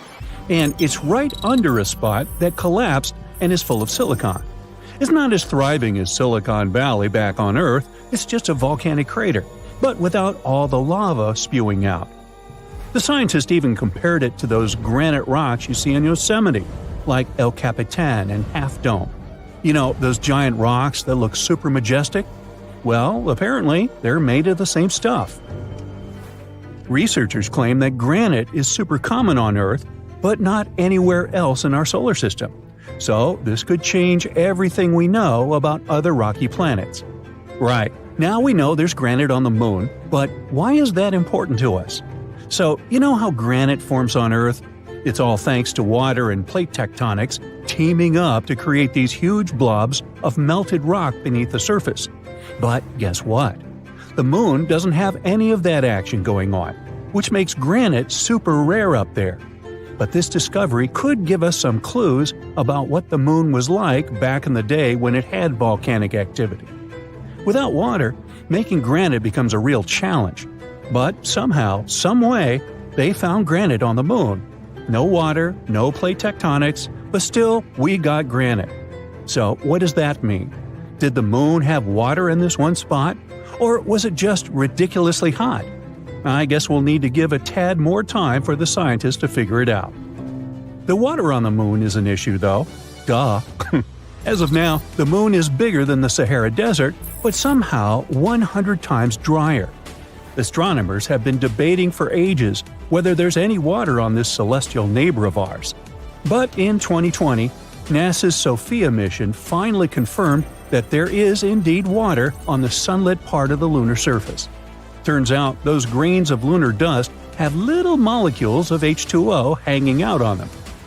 Back in 1645, when people first started gazing at the moon, they were fascinated by these dark spots all over its surface. Dutch astronomer Michael van Lengren even made a map and called these spots Maria, which means seas in Latin. Sorry, Michael, they're just actually plains of basalt from ancient volcanic eruptions, but we still use the term Maria today. In 1892, an American astronomer named William Pickering discovered that the moon has practically no atmosphere. No clouds, no atmosphere, no chance for water to stick around. So, scientists started thinking that the moon was as dry as a desert. But then, in the 1960s, a theoretical physicist named Kenneth Watson came along with an idea. He suggested that water ice could actually exist in the shadowy craters of the moon that never see sunlight. These areas are called permanently shadowed regions. It was a mind-blowing concept at the time. The Apollo missions from 1969 to 1972 finally gave us the chance to look for water on the moon up close and personal. But when the astronauts brought back soil samples, there was no sign of water. So everyone went back to thinking the moon was bone dry. However, in 1994, NASA's Clementine mission suggested that there might be ice in these shadowed craters after all. And in 1998, the Lunar Prospector mission found evidence of hydrogen concentrations in the permanently shadowed areas. This was a strong indication of water ice at the lunar poles. The images weren't super clear, but it was still an exciting discovery. And finally, in 2008, scientists decided to take another look at those Apollo samples. They revisited the old data and found some hints that there might be water after all. It was like finding buried treasure in your own backyard. As you can see, the moon is a pretty promising destination. It even has enough stuff to produce your food supplements – calcium, magnesium, you name it. Just kidding, it's not the best idea to munch on them to boost your diet. But there are a bunch of other applications they can be used for. Calcium is like the fourth most popular element hanging out in the lunar highlands. But here's the cool part. Pure calcium metal is actually super flexible and can conduct electricity like a boss when there's no oxygen around. Who knew, right? Anorthite is a rare gem here on Earth, but up on the moon, it's partly central for calcium. It can even help make those groovy silicon-based solar cells. To make them, you need some lunar silicon, iron, titanium oxide, and of course, our buddy calcium and aluminum. It's like a recipe for solar success up there in space. The moon even has precious metals like gold. In 2009, NASA was on a lunar mission and they found some gold in the lunar soil. They had a spacecraft right behind the rocket, equipped with a fancy spectrometer. Its job was to study all the debris that got released when the rocket crashed. And they found all sorts of chemicals, like carbon monoxide, carbon dioxide, ammonia, sodium, hydrogen, and even a little bit of mercury, gold, and silver. Hey, vampires beware. Now I know it's been quite a while since then, like 14 years to be exact, but measuring how much gold is actually there has been a real challenge. You see, it's hiding deep beneath the lunar regolith, making it tricky to get an accurate count. Yeah, metals are fun and lunar water may have existed, but what about food? Good news, everyone! Scientists are saying that plants can actually grow on the moon, but don't expect a luscious orchard. It'll be more like a moderate garden with just a couple of beds. Here's the scoop. A while back, those awesome Apollo astronauts collected samples of lunar surface material called regolith and brought them back to Earth. Fast forward 50 years, and NASA decided to use 3 of those samples to try growing plants for the very first time. They used dirt from under the lunar rover bumper to grow these plants. The team added water and seeds to the samples, giving each plant a gram of regolith. Then they placed them in a clean room and added nutrient solutions every day. And they succeeded. During that challenge, the brilliant minds dealt with small plants like mustard greens in the nutrient-poor lunar soil. Yeah, we'll have to export olive oil from Earth to dress it. So, plants can indeed grow in the moon's soil. However, they won't be as strong and healthy as the ones grown on good old Earth soil, or even the ones in the control group grown in a lunar simulant made of volcanic ash. But hey, it's just a start. We're still to find out if our dear moon is hiding more treasures. An exoplanet is any planet inside our solar system. Some of them are free-floating. Those are called rogue planets. They move around the galactic center. Others orbit their host star, or 2. For the first time, astronomers discovered exoplanets in the 1990s. Since then, scientists have found thousands of them. And now, you can sneak a peek too. Spoiler alert, some exoplanets are pretty bizarre. Others resemble our home planet and could probably support life. The closest to Earth exoplanet is Proxima Centauri b. It's a mere 4.2 light-years away from Earth. Recently, astronomers have found out that this world might resemble Earth even more than previously thought. It's only 17% more massive than our home planet. It orbits a star that is dimmer and less massive than the Sun. Proxima Centauri b is in the middle of the star's habitable zone. This means that chances are liquid water and life might exist on the planet. It looks like the exoplanet is tidally locked with its parent star. This means one of its sides faces the star at all times, and the other is always in the darkness. Scientists haven't figured out yet whether the planet has an atmosphere. It's traveling too close to its star and completes one orbit within 11 Earth days. The radiation from the star might be pulling the planet's air away. If this is the case, Proxima Centauri b isn't likely to have liquid water on its surface. Gliese 832c is 16 light-years away from Earth. In the cosmic scheme of things, it's a stone's throw away. This exoplanet is 5 times as massive as Earth and travels much closer to its parent star. That's why a year on this planet lasts a mere 36 days. But since this star is a red dwarf, much cooler and dimmer than the Sun, Gliese 832c gets as much light and heat as our planet does. At the same time, it's still unclear if Gliese 832c is similar to Earth. It probably has a much thicker atmosphere that creates a runaway greenhouse effect. This phenomenon occurs when a planet absorbs more heat from its host star than it can release back into space. This means that Gliese 832c is more likely to resemble scorching hot Venus rather than relatively cool Earth. Another Earth-like planet, TOI 700d, is 100 light-years away from us in the constellation Dorado. It orbits a small and rather cool dwarf star that is about 40% of the mass and size of the Sun. Its surface temperature is half as high as that of our star. The outermost planet, which is the very TOI 700d, is almost the size of Earth. It also sits in the habitable zone of its parent star. No flares from TOI 700 reach the planet. This increases the chances of the exoplanet being habitable. This means it can potentially develop and maintain life. Scientists don't know for sure the exact conditions on the surface of the planet, but one of the computer simulations they've created shows a planet covered with an ocean. It has a very dense atmosphere dominated by carbon dioxide. Astronomers think a similar atmosphere surrounded Mars when it was a young planet. But another 3D model shows TOI 700d as an all-land, cloudless world. That's what our Earth would probably look like if it wasn't covered with oceans. Winds on TOI 700d move away from the night side of the planet and meet in the area that directly faces the star. There is an exoplanet that stands out among the rest because of its awesome magenta color.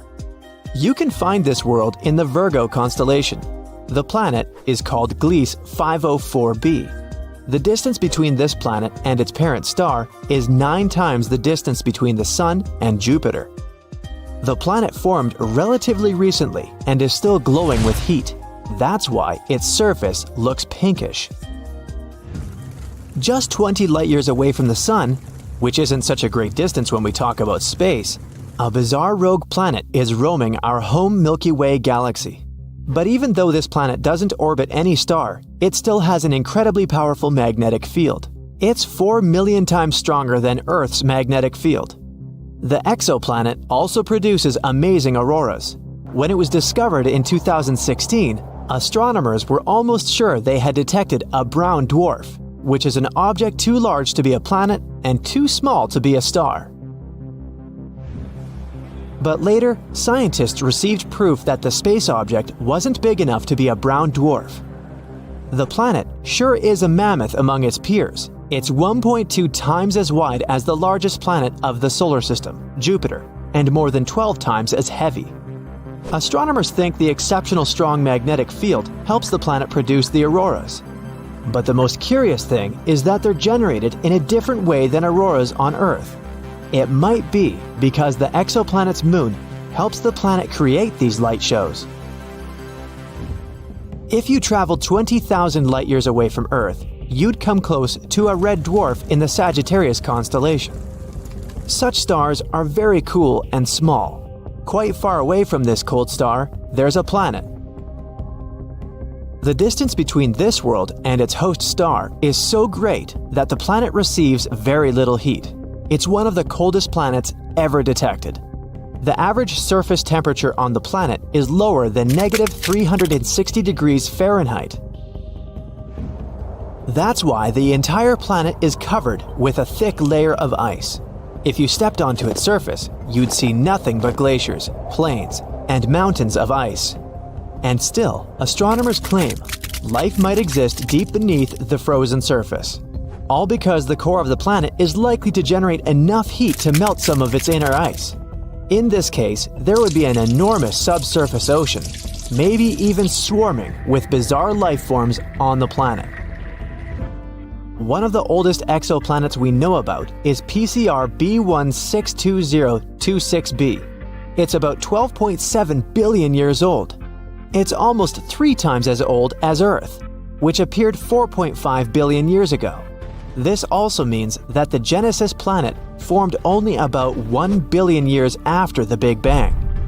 The planet is so old that its 2 parent stars have had enough time to evolve into a white dwarf and a pulsar, making almost 100 revolutions per second. Sunrises on this planet must look awesome. I bet the next exoplanet isn't like any other you might have seen before. It's often called Super Saturn or Saturn on steroids. That's because J1407b has a colossal system of rings. They're 640 times as large as those of Saturn. The bizarre world is 434 light-years away from Earth. It's the only planet we know about that has rings similar to Saturn's. If you moved J1407b to our solar system and replaced Saturn with it, its rings would look many times larger than a full moon. Astronomers have noticed a gap halfway through the planet's rings. The chances are high that an exomoon the size of Mars orbits the planet somewhere within this gap. If you lived on this moon, you'd have an awesome view every time you looked up into the sky. This exoplanet, called WASP-12b, munches on the light coming from its star. It's one of the darkest worlds people know about. All because its day side consumes light rather than reflects it back into space. The planet is giant, twice the size of Jupiter, and it traps more than 94% of the light that reaches its atmosphere. This is likely to be the main reason for the insane temperatures on the surface of the planet. They can rise up to 4,600 degrees Fahrenheit. It's almost half as hot as the surface of the Sun. WASP 12b travels so close to its host star that it needs just one day to complete one orbit. Its night side isn't as hot as the day side, a mere 2,200 degrees Fahrenheit. Because of this difference in temperature, water vapor and clouds gather above the surface of the planet. From time to time, swirls of material from the planet's superheated atmosphere spill onto its star. About 4,000 light-years away from Earth, there's an exoplanet that might be one enormous diamond. It's 5 times the size of our planet, but needs only 2 hours and 10 minutes to orbit its parent star. It's a pulsar rotating at a rate of 10,000 times a minute. The planet is denser than any other we've discovered so far. It consists mostly of carbon, which is so dense that astronomers think it might be crystalline.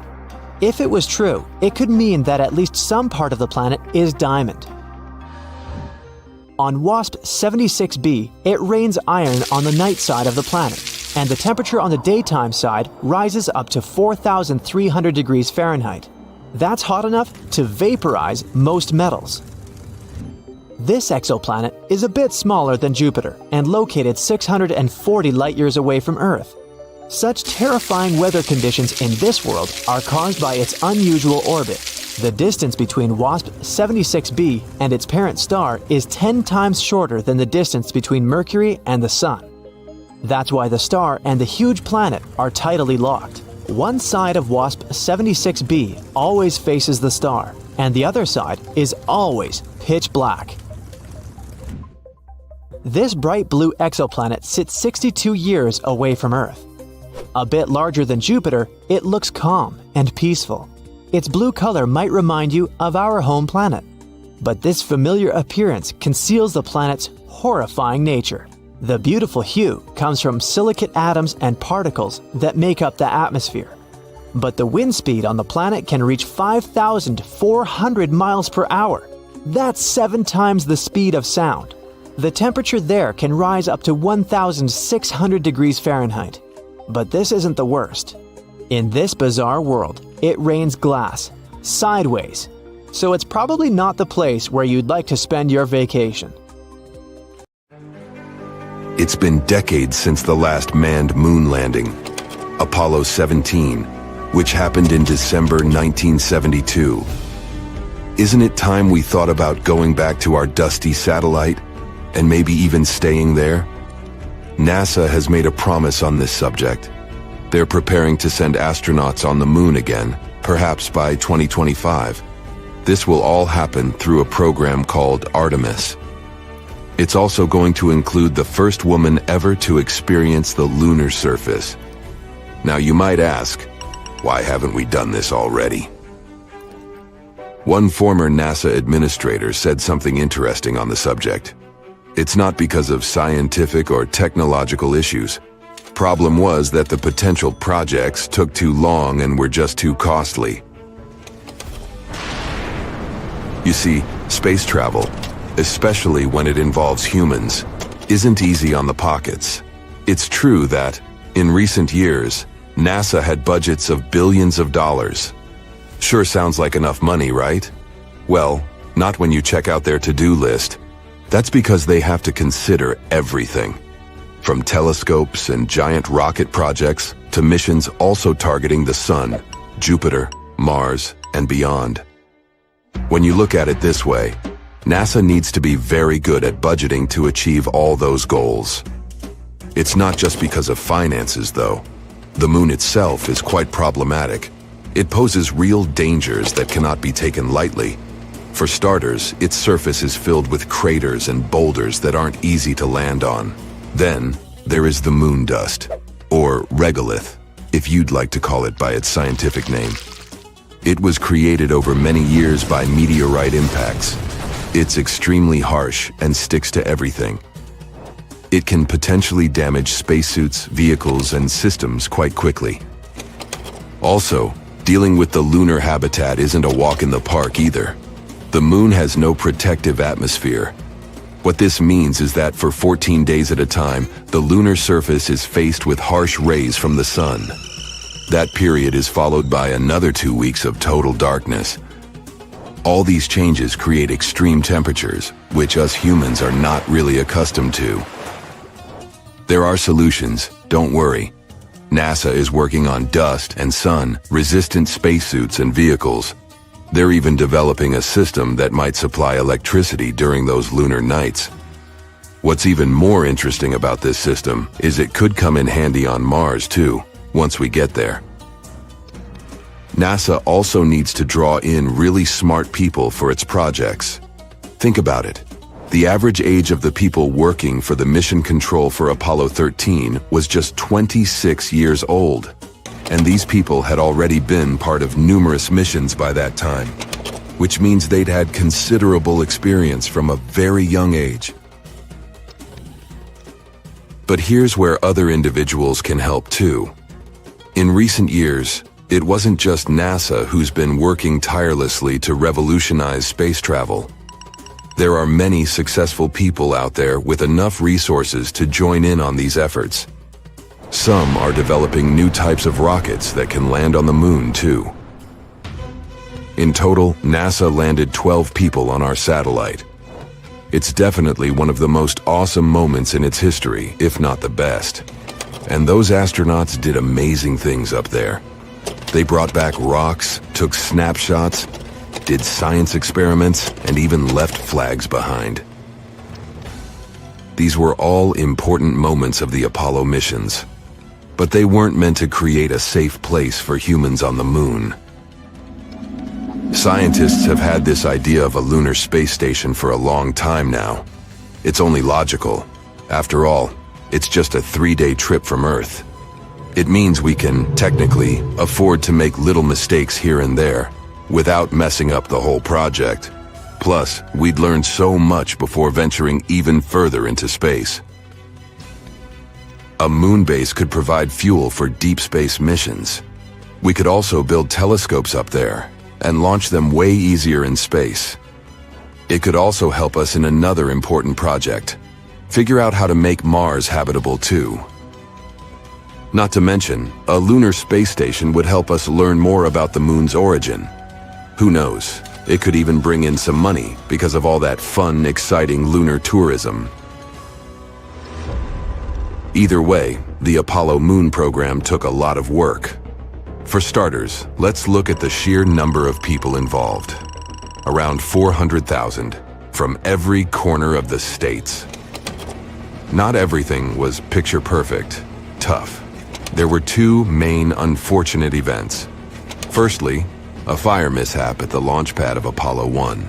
Secondly, an oxygen tank decided to throw a tantrum on Apollo 13, causing severe issues mid-mission.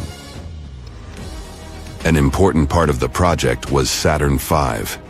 It is to this day the most powerful rocket flown successfully, being 36 stories high. Still finding it hard to picture?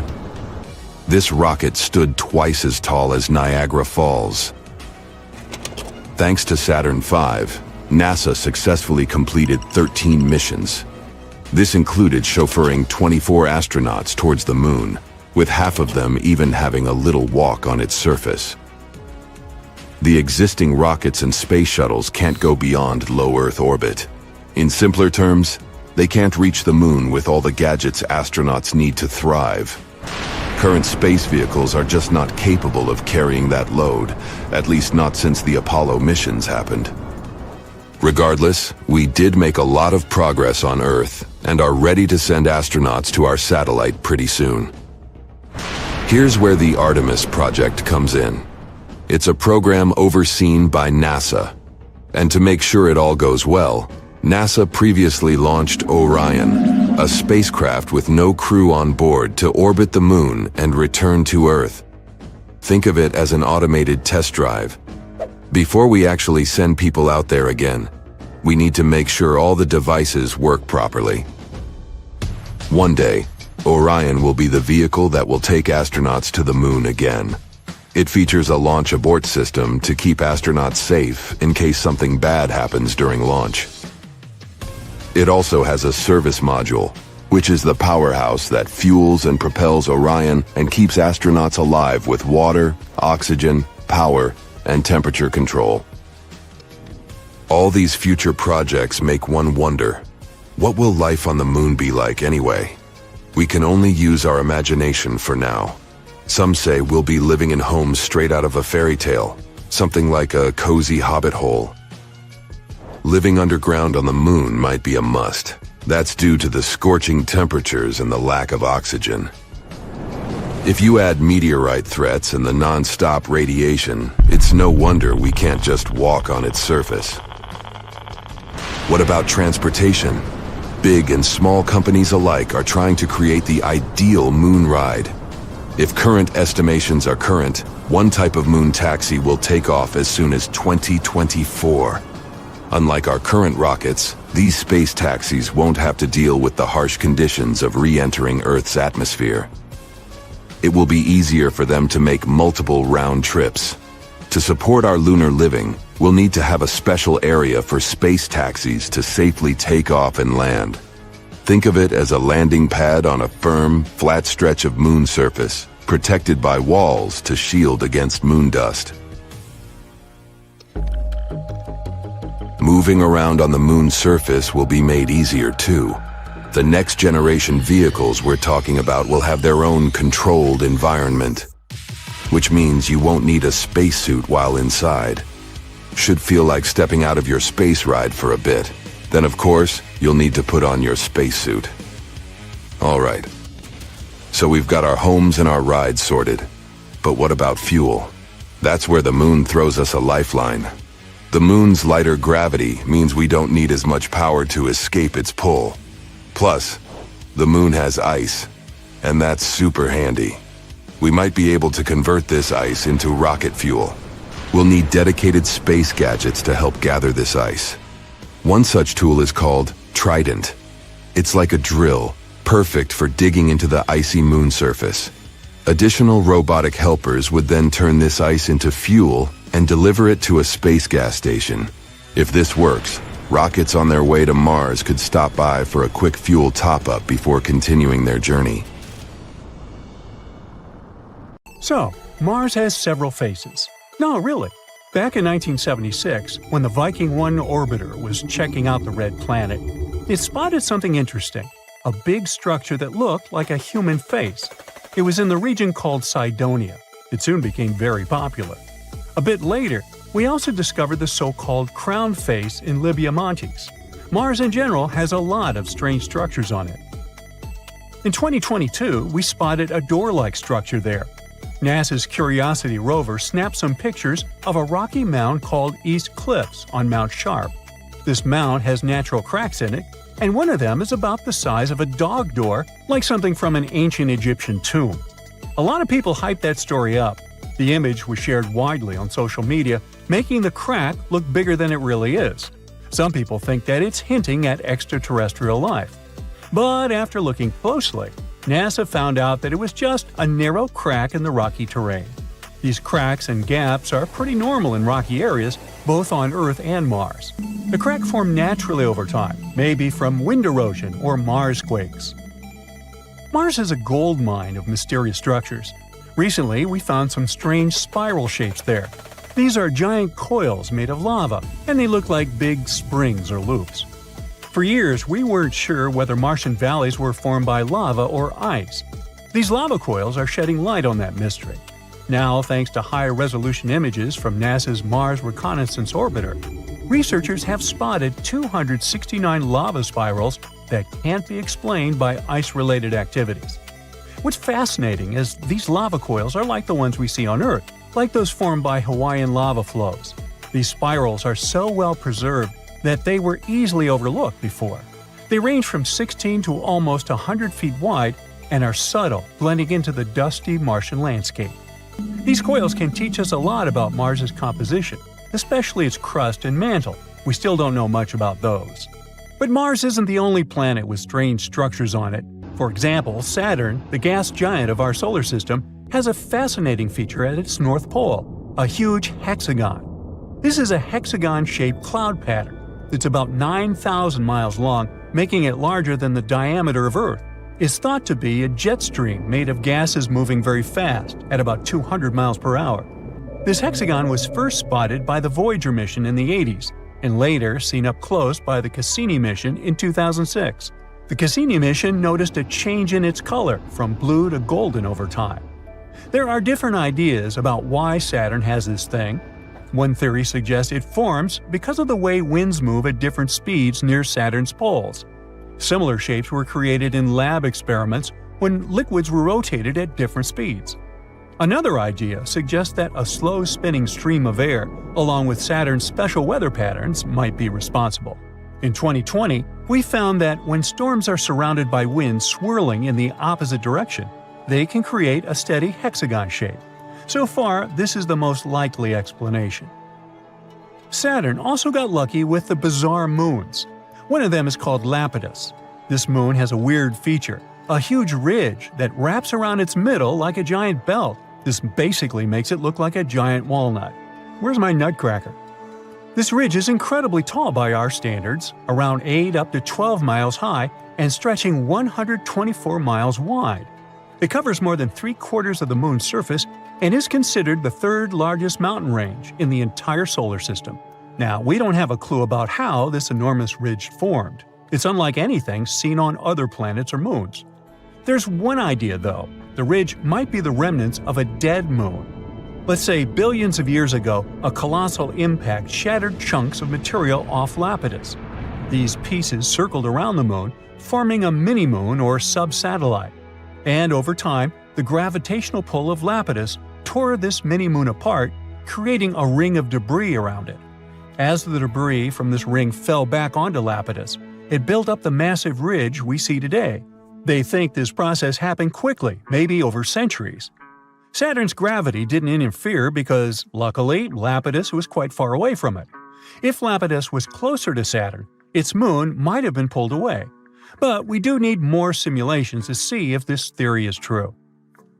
Titan, another one of Saturn's moons, also has some weird stuff going on in its methane seas. Scientists have spotted these strange bright spots called magic islands that seem to pop up and disappear over time. We have no idea what they are. Titan's atmosphere is packed with complex organic molecules that clump together and fall to its surface like snow. These magic islands might be snow clumps that soak up methane and sink very slowly. But there's a problem. In water, molecules stick together, which is why stuff can float on top of it. But methane is different. It likes to grab onto other molecules, so it makes any solid thing sink immediately. Yet, these magic islands don't sink. There's a theory that these islands might be like sponges made of ice with lots of holes. When pieces of this holy ice come loose from the edge of the lake, they can float on Titan's seas for a bit before going down under. There are also other ideas, like bubbles of nitrogen gas or waves caused by wind. We need more research to know for sure. Moons like to be weird. Just look at our own one. In 1971, we found a patch with missing soil on our moon, and it looks like a blue lake. They call this mysterious spot Ina. We first spotted it during the Apollo 15 mission in 1971. Later, the Apollo 17 mission took clearer pictures of it. This spot, shaped like a bluish D letter, is one of the weirdest things on the moon.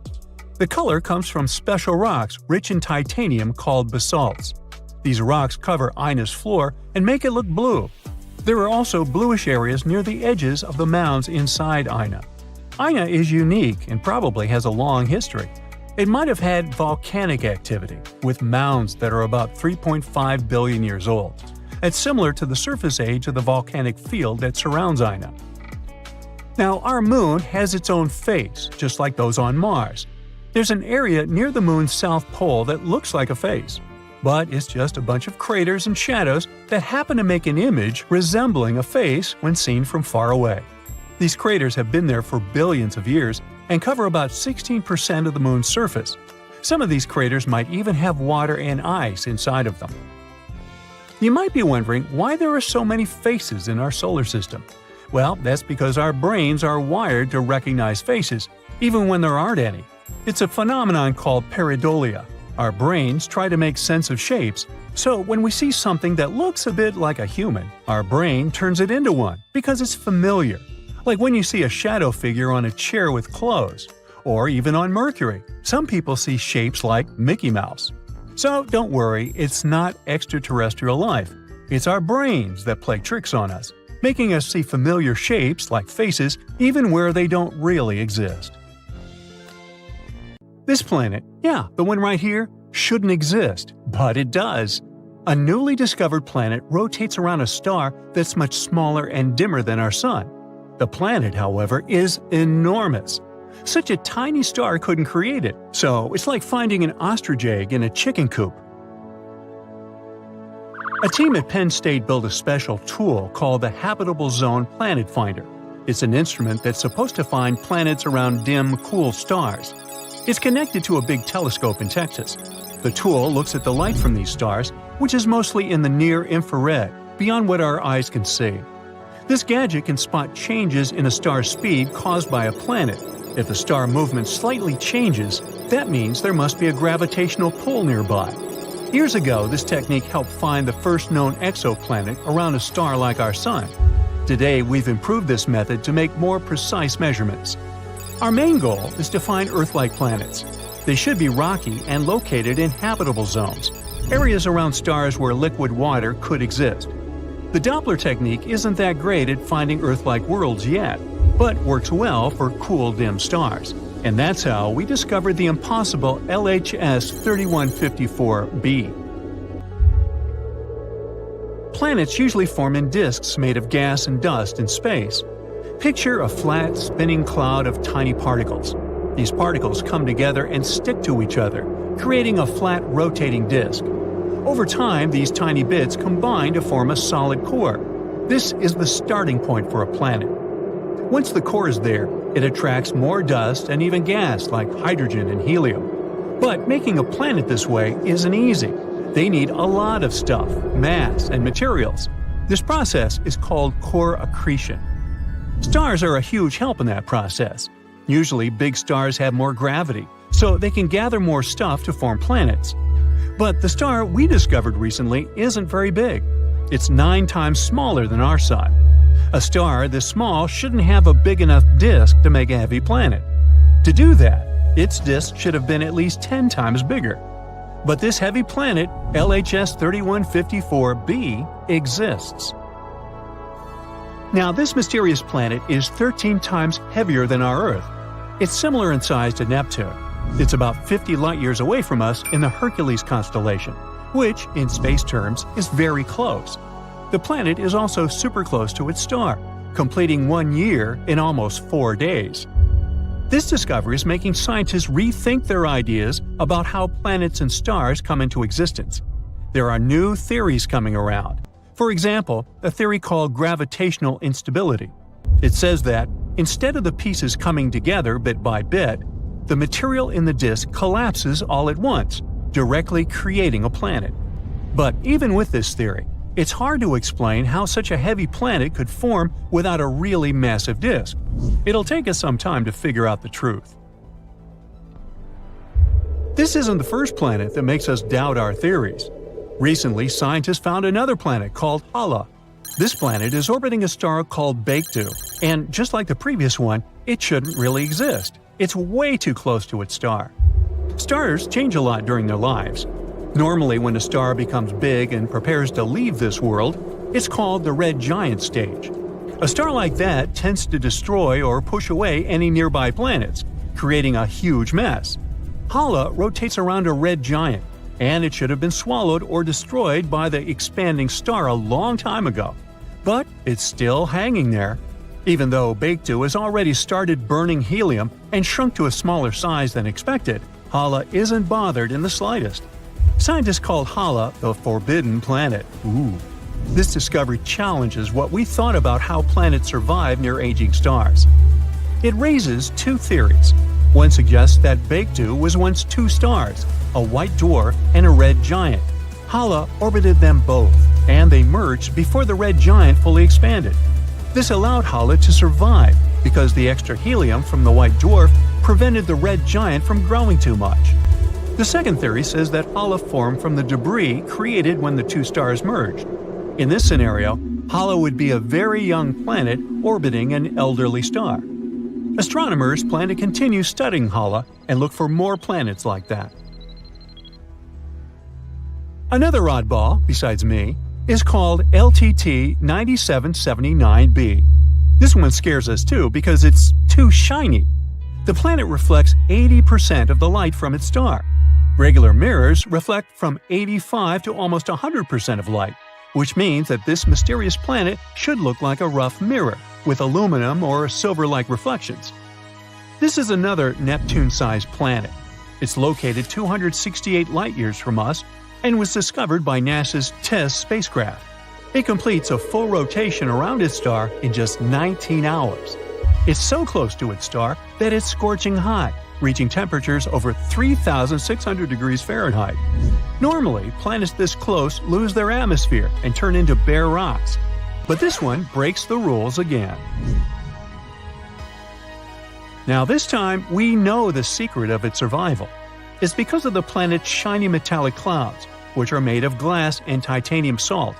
These clouds rain titanium onto its hot surface.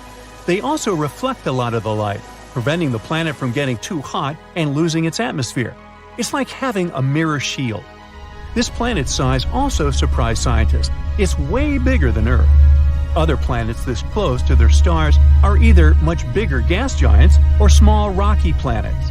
This planet is a smaller gas giant, and scientists didn't expect it to exist so close to its star. This is the shiniest planet ever found, even shinier than Venus. But despite its cool appearance, it's probably not a friendly place for life because of its extreme temperatures and strange metallic rain. And our final rule breaker is a planet called WASP 107b. Scientists discovered it using the James Webb Space Telescope. It's located around 208 light-years from us in the Virgo constellation. It's also fast and completes an orbit around its star in just 6 days. This is a super Neptune exoplanet. It's similar to Jupiter in some ways, including the same size and scorching hot temperatures. But the main difference is that it's much lighter, weaker, and less dense. This is the least dense planet we've discovered so far. After researching some more, we also found that it has a tail. The helium on the planet extends beyond the transit egress. The planet is slowly losing its atmosphere due to extreme ultraviolet radiation from the star. This creates a comet-like tail. So, it looks like a fluffy comet. But that was just the beginning. The planet's low density, or fluffiness, allowed astronomers to study its atmosphere in detail. They found some surprising things, like water vapor and clouds made of fine silicate particles, which are like really fine-grained sand. The planet's host star doesn't emit a lot of high-energy light. But since WASP 107b is so loose, the light can penetrate deep into its atmosphere. This creates sulfur dioxide that smell when you light a match. In other words, it's a fluffy planet that rains sand and smells like matches. The researchers think the sand clouds in the atmosphere form in a similar way to clouds on Earth. They just have droplets of sand instead of water. These sand droplets condense, fall, turn into silicate vapor in hot layers within the planet, and then rise again to form clouds once more. And, once again, this planet couldn't have formed in its current spot. Astronomers say that it likely moved closer to its star from a birth orbit because it was attracted by some heavier neighbor. It also follows a retrograde orbit, meaning it orbits in the opposite direction to its star's rotation. All these discoveries are changing how we understand planets and their atmospheres, giving us new insights into the mysteries of our own solar system. You take a giant straw and begin to inflate Saturn. It's getting bigger and bigger and bigger. That's enough. Now let's add some giant rings. That's it. This is Super Saturn, also called Saturn on steroids. It's a real object that scientists discovered in 2012, a planet named J1407b, and astronomers are still not sure what it really is. It could be a gas giant, like Jupiter or Saturn in our solar system. Then there would be no solid surface there. And if you wanted to set foot on that planet, You just fall through it, all the way to the core. But it could also be a brown dwarf. That's something between a large planet and a full-fledged star.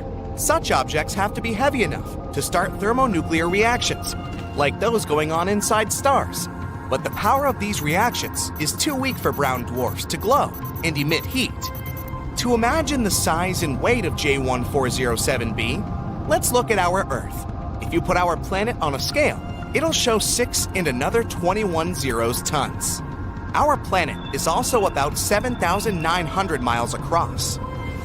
Now, that's Jupiter, the largest planet in our solar system. Its diameter is 11 times as great as that of Earth.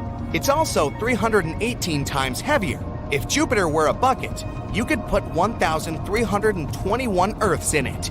And this is the hero of the day, Super Saturn. It's almost 20 times as large as Jupiter. To balance the scales, you need to put 6,360 Earths on the other side.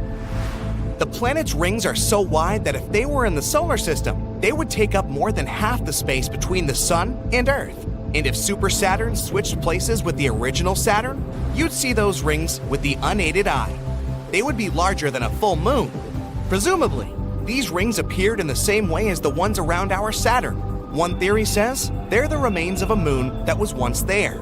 Its orbit was unstable, and over time, the moon got torn apart by the tidal forces of the huge planet it orbited. Small pieces of the former moon took their places in the giant orbit. They collided with one another, like in a blender. After some time, everything that was left was basically particles of dust and ice moving around the colossal planet. Another theory suggests that the rings appeared after the moon collided with an asteroid or another moon. Then the gravitational blender did its job and turned the moon's debris into the rings. Some scientists think the rings formed at around the same time as the planet itself. So they're just the remains of the planetary nebula, which is a cloud of gas, space debris, and dust. Later, it probably shrunk and solidified to form a planet. We can only guess where Super Saturn got its rings from, but scientists say their mass is 80% of that of Earth. It may mean that the moon that used to orbit J1407b was about the same size as our planet. There's a little gap in the middle of these rings. Scientists think Super Saturn's moon might be there. If this is the case, it should be about the size of Mars. If scientists are right and Super Saturn is actually a brown dwarf, then this is an incredible discovery. Scientists will be able to watch it age. Supposedly, brown dwarfs lose their energy and shrink, fading in the process.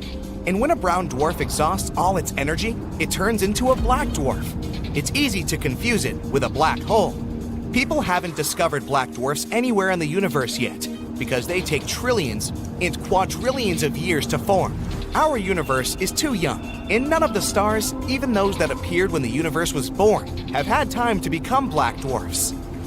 One of the oldest objects in the universe is the white dwarf, with a pretty long name, WD0346+246. It's about 11 to 12 billion years old and half as cold as our sun, and it's still cooling. It would need around 10 plus another 15 zeros years to turn into a black dwarf. For comparison, the universe is 1.4 and 10 zeros years old. Scientists believe that a black dwarf will exist for about 10 plus 25 zeros years, feeding on dark matter. After that, its protons, the smallest particles of matter, will begin to decay. And then, the black dwarf will simply evaporate. That will take another 10 plus 49 zeros years. But if the protons remain intact, a much more interesting scenario will await the black dwarf. In another 10 and 1500 zeros years, the black dwarf will become an iron star. It's essentially just a cannonball in space. The iron sphere will exist billions of times longer than our entire universe has existed, until it suddenly turns into a black hole. So, the process of the formation of a black dwarf is extremely long. It'd take a regular star an insane amount of time to age that much. But Super Saturn, if it is a brown dwarf, may be much closer to this state. Saturn on steroids is not the only strange planet in our universe. This is Gliese 436b. It's been detected using the transit method. A transit happens when a planet moves between its host star and an observer.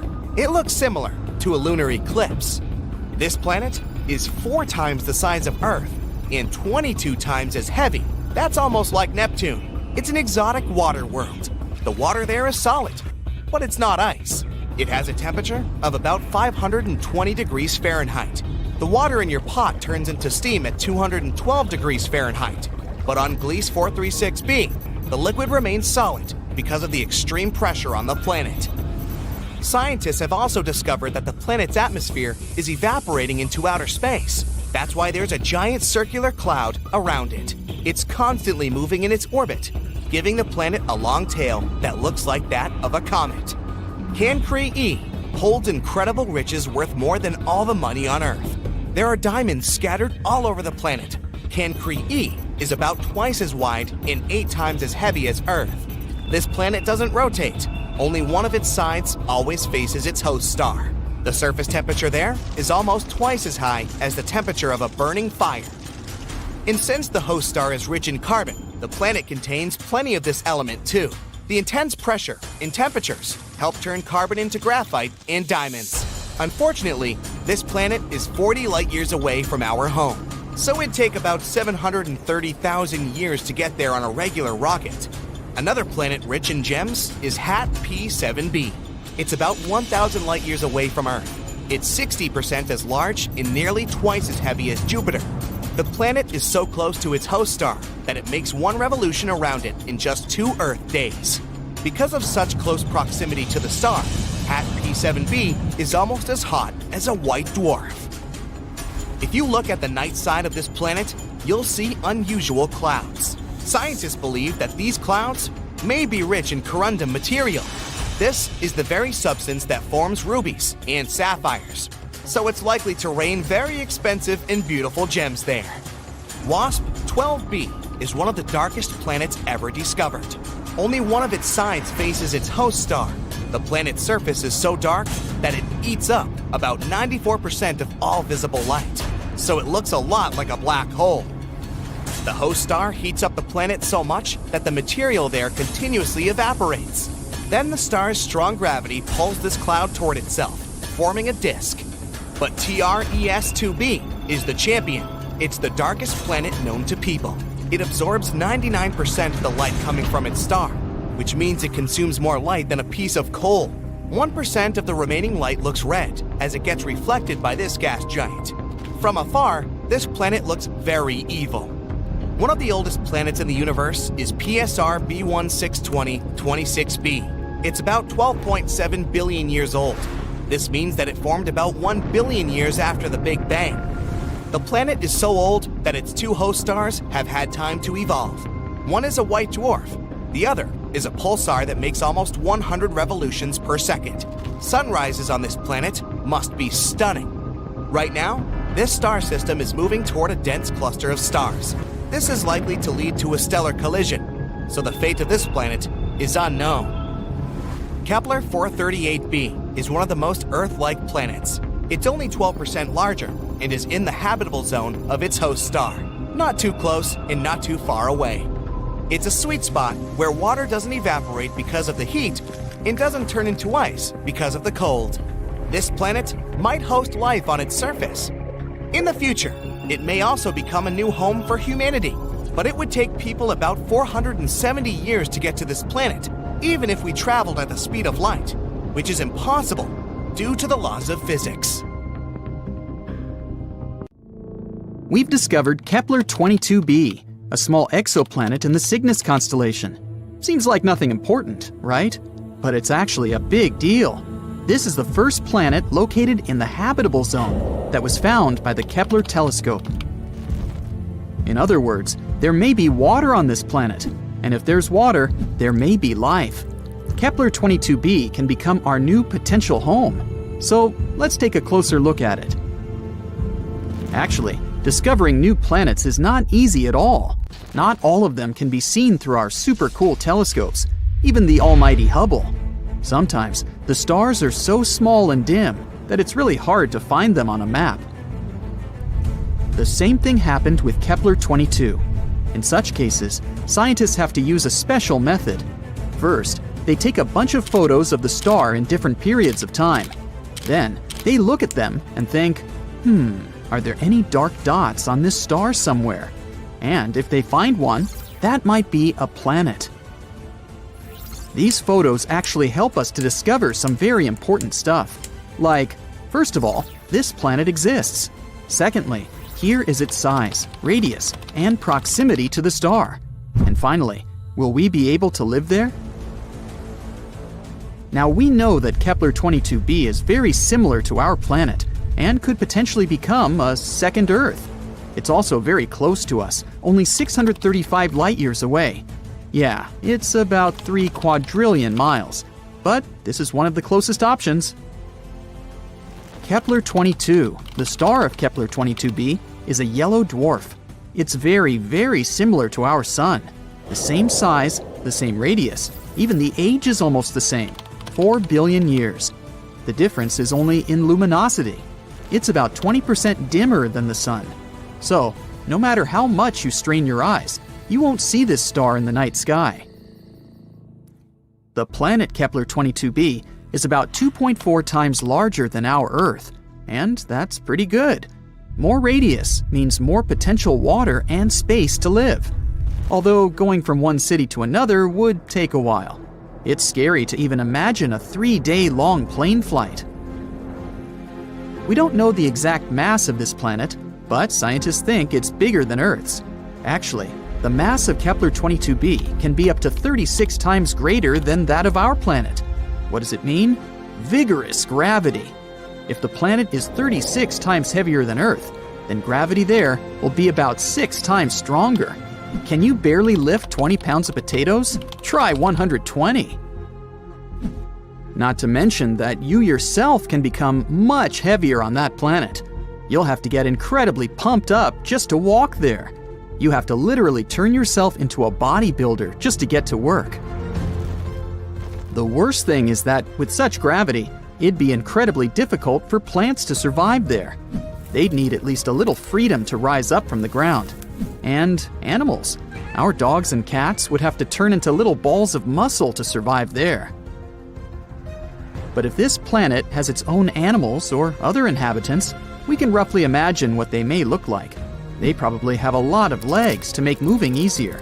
They aren't really tall, but they're very massive and extremely strong. Muscular giant spiders? Could be worse, I guess. The good news is that this is all unconfirmed information. If we're very lucky, and gravity there turns out to be just a bit stronger than Earth's, then, of course, it'll be much easier to live there. The next thing we know about Kepler-22b is that it's about 15% closer to its star than we are to the Sun. If Kepler-22b existed in our solar system, it would be located somewhere between Earth and Venus. Does that mean we're all going to burn? No, silly. As I mentioned before, the star Kepler-22 is pretty cold, just some 10,000 degrees Fahrenheit. And that's why we can assume that the temperatures on Kepler-22b will be about the same as we have on Earth.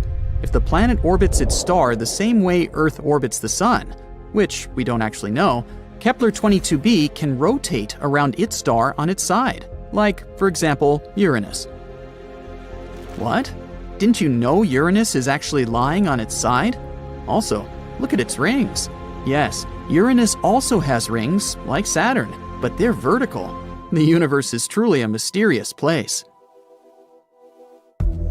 So, if Kepler-22b is really something like that, then the weather on the planet will be, to put it mildly, not very good. Incredibly cold winters will be regularly followed by hot summers. And, just like with tidally locked planets, we'd be able to live more or less comfortably only on the narrow piece of land between these two crazy sides. Let's hope that this is not the case and the planet rotates normally. But it's not all that bad. Studies show that there may be an ocean on Kepler-22b. You already know that water means life, but in this case, it's also a big plus because a planet covered by an ocean always has more stable temperatures. The water absorbs some of the heat and distributes it evenly across the planet. The hot parts cool down, and the icy ones warm up. By the way, that's exactly what happened to Earth billions of years ago. When our planet started getting its first little puddles, our beloved moon helped these puddles to spread all over the planet. Thanks to this, a burning horror that used to be our Earth turned into a cute little ball full of life. So, if Kepler-22b has water but no atmosphere, scientists think that the average temperature there could be around 12 degrees Fahrenheit. But if there's also an Earth-like atmosphere, then the temperature can reach 72 degrees Fahrenheit. That would be nice. And finally, 1 year there is equal to 290 Earth days, about 9 months. The planet has no natural satellites, so unfortunately, we'd have to say goodbye to a beautiful view of the moon. On the bright side, we'd probably be able to see the sun as a distant little star. We could admire it in the night sky, remembering our home, while not hiding from giant spiders. And this is all that we know at the moment. Unfortunately, it's quite difficult to explore such planets, so there's a lot of very important data that we don't know. For example, what kind of planet is this anyway? Yep, we're missing the most important information about Kepler-22b. We don't know if it's a rocky planet or not. And if not, then all the previously mentioned information means nothing. It may turn out to be a gas planet, or a planet covered with gas but with a solid core, like Neptune, or a water world covered with a giant ocean. In this case, it better be a water planet. Then at least we could build some kind of underwater city there. We could filter the water and eat fish, until we evolve into an amphibious species. Does it even count as evolution if we go back to our roots? Scientists, however, think that Kepler-22b may turn out to be a Neptune-like planet. Some astronomers have even assigned the planet to a category of mini-Neptunes. Yes, this is a real planetary category. But this hasn't been proven yet. But even if, fortunately for us, Kepler-22b turns out to be a rocky planet, we still don't know what the atmosphere is like there. Does it exist at all? What if it turns out to be something like the atmosphere of Venus, which is more toxic than your ex? Then we'd have to dig deep underground to somehow survive on this planet. And then we'd have to come up with a heat source, because it's pretty cold underground. Yeah, let's hope this won't be the case. There are many possibilities with Kepler-22b. So far, we don't have a clear answer. But let's hope that scientists will find it before we load the first people into shuttles and send them to conquer Kepler-22b. That would be awkward if it turns out to be a gas planet, or something like that. Consider now Enceladus. Saturn's icy moon, one of the most promising places to look for life outside Earth. Scientists have just detected the last one of the 6 necessary ingredients for its formation: phosphorus. This rarest element has been discovered in an ocean on Enceladus. This rare element helps make the soil fertile on Earth. But the concentration of this mineral in the hidden seas on the distant moon might be from 100 to 1,000 times greater than in the oceans of our home planet. It might be because Enceladus' ocean is rich in carbonates, just like soda water, and this soda water is likely to dissolve the phosphates in the moon's rocks. The new discovery also suggests that on other icy moons of Saturn, like Titan, the waters may be loaded with phosphorus too. Why are scientists so excited about this mineral? Well, phosphates, which are compounds that contain phosphorus, are crucial components of life on Earth. DNA, RNA, and cell membranes contain them. But among those 6 elements required for life, which are carbon, hydrogen, nitrogen, oxygen, phosphorus, and sulfur, phosphorus is the least common. In 2004, the Cassini space probe entered the dust from the second outermost ring of Saturn, called the E-ring. It's made up of ice grains in Enceladus ejects. And while studying these ice grains examined by Cassini's cosmic dust analyzer, researchers have detected phosphorus. Enceladus is the 6th largest moon of Saturn. It's not really large, only 314 miles across. This makes the space body small enough to fit inside Arizona. We should try that sometime. Interestingly, when the Cassini space probe first arrived at Saturn, astronomers thought that Enceladus was going to be a frozen ball of ice. But then, surprise, surprise, they spotted plumes of icy particles and water vapor erupting from geysers on the moon's surface. It became clear that there was a global ocean between the Moon's rocky core and its icy shell. The same researchers previously discovered that Saturn's moon might be home to complex organic molecules, too. Before, scientists thought phosphates could be trapped within the rocky cores of Enceladus. and similar worlds. That's why the newest works, which hint that phosphates might also be abundant in the ocean, came as a surprise. Researchers examined 305 ice grains from Saturn's E-ring and found out that 9 of them contained phosphates. And these results were clear and unmistakable. And it's very important because some time ago, phosphine, a compound of hydrogen and phosphorus, was believed to exist in the clouds of Venus. But no one has managed to find any evidence to support this theory. On Enceladus. there's no controversy, and phosphates do exist there. Astronomers consider Europa one of the most promising places in the solar system to search for new life forms. All because this moon has a huge saltwater ocean with a depth of 40 to 100 miles. Yes, it is hidden under a layer of ice that is estimated to be from 10 to 20 miles thick. But it is still potentially habitable. Astronomers claim that plumes of water erupt from cracks in the ice shell and release the contents of the moon's ocean into space. Of course, it's going to be challenging for any life-seeking mission to access such a deep environment. On the bright side, as we are, scientists already have some evidence that there are way shallower pools that probably lie much closer to the surface of the moon. They might be located even less than 1 mile under the ice. And there are 2 great things about this news. First of all, it boosts the odds of life existing on Europa. And secondly, if it's true, it can make it easier for future missions to find these life forms, if there are any. Then we've got Titan, Saturn's largest moon. It's smaller and has lighter gravity than Earth, but it still reminds us of our planet. Like on Earth, nitrogen dominates its atmosphere. Titan is the only other world in our solar system with lakes and rivers. These water bodies are made of hydrocarbons, methane, and ethane. There's also a subsurface ocean of water, but it's located very deep down, and no one has figured out yet if this ocean makes contact with anything under the surface. If it does, it could provide fuel for life after mixing with complex chemistry on the surface. But Enceladus. and the other icy moons aren't the only place in the solar system that might host or once hosted life. In 2003, Mars Express, a spacecraft launched by the European Space Agency, discovered methane in the atmosphere of Mars. On our planet, the biggest part of this gas in the atmosphere is produced by living creatures, for example, by cattle digesting food and emitting, gas. However, scientists think that methane was stable in the Martian atmosphere for about 300 years. And then, in 2006, the methane almost entirely vanished from the red planet. And it happened 600 times faster than the researchers' model accounted for. The question? What or who generated the gas, and where did it go? Another Martian mystery is microbes that might be sleeping beneath the surface of Mars. There, they might have been protected from the harsh radiation coming from space for millions of years. Scientists simulated the conditions on Mars in a lab to check if it could possibly be true. And they were amazed to find out that bacteria could easily survive in such conditions for 280 million years. Ooh, that's a long shelf life.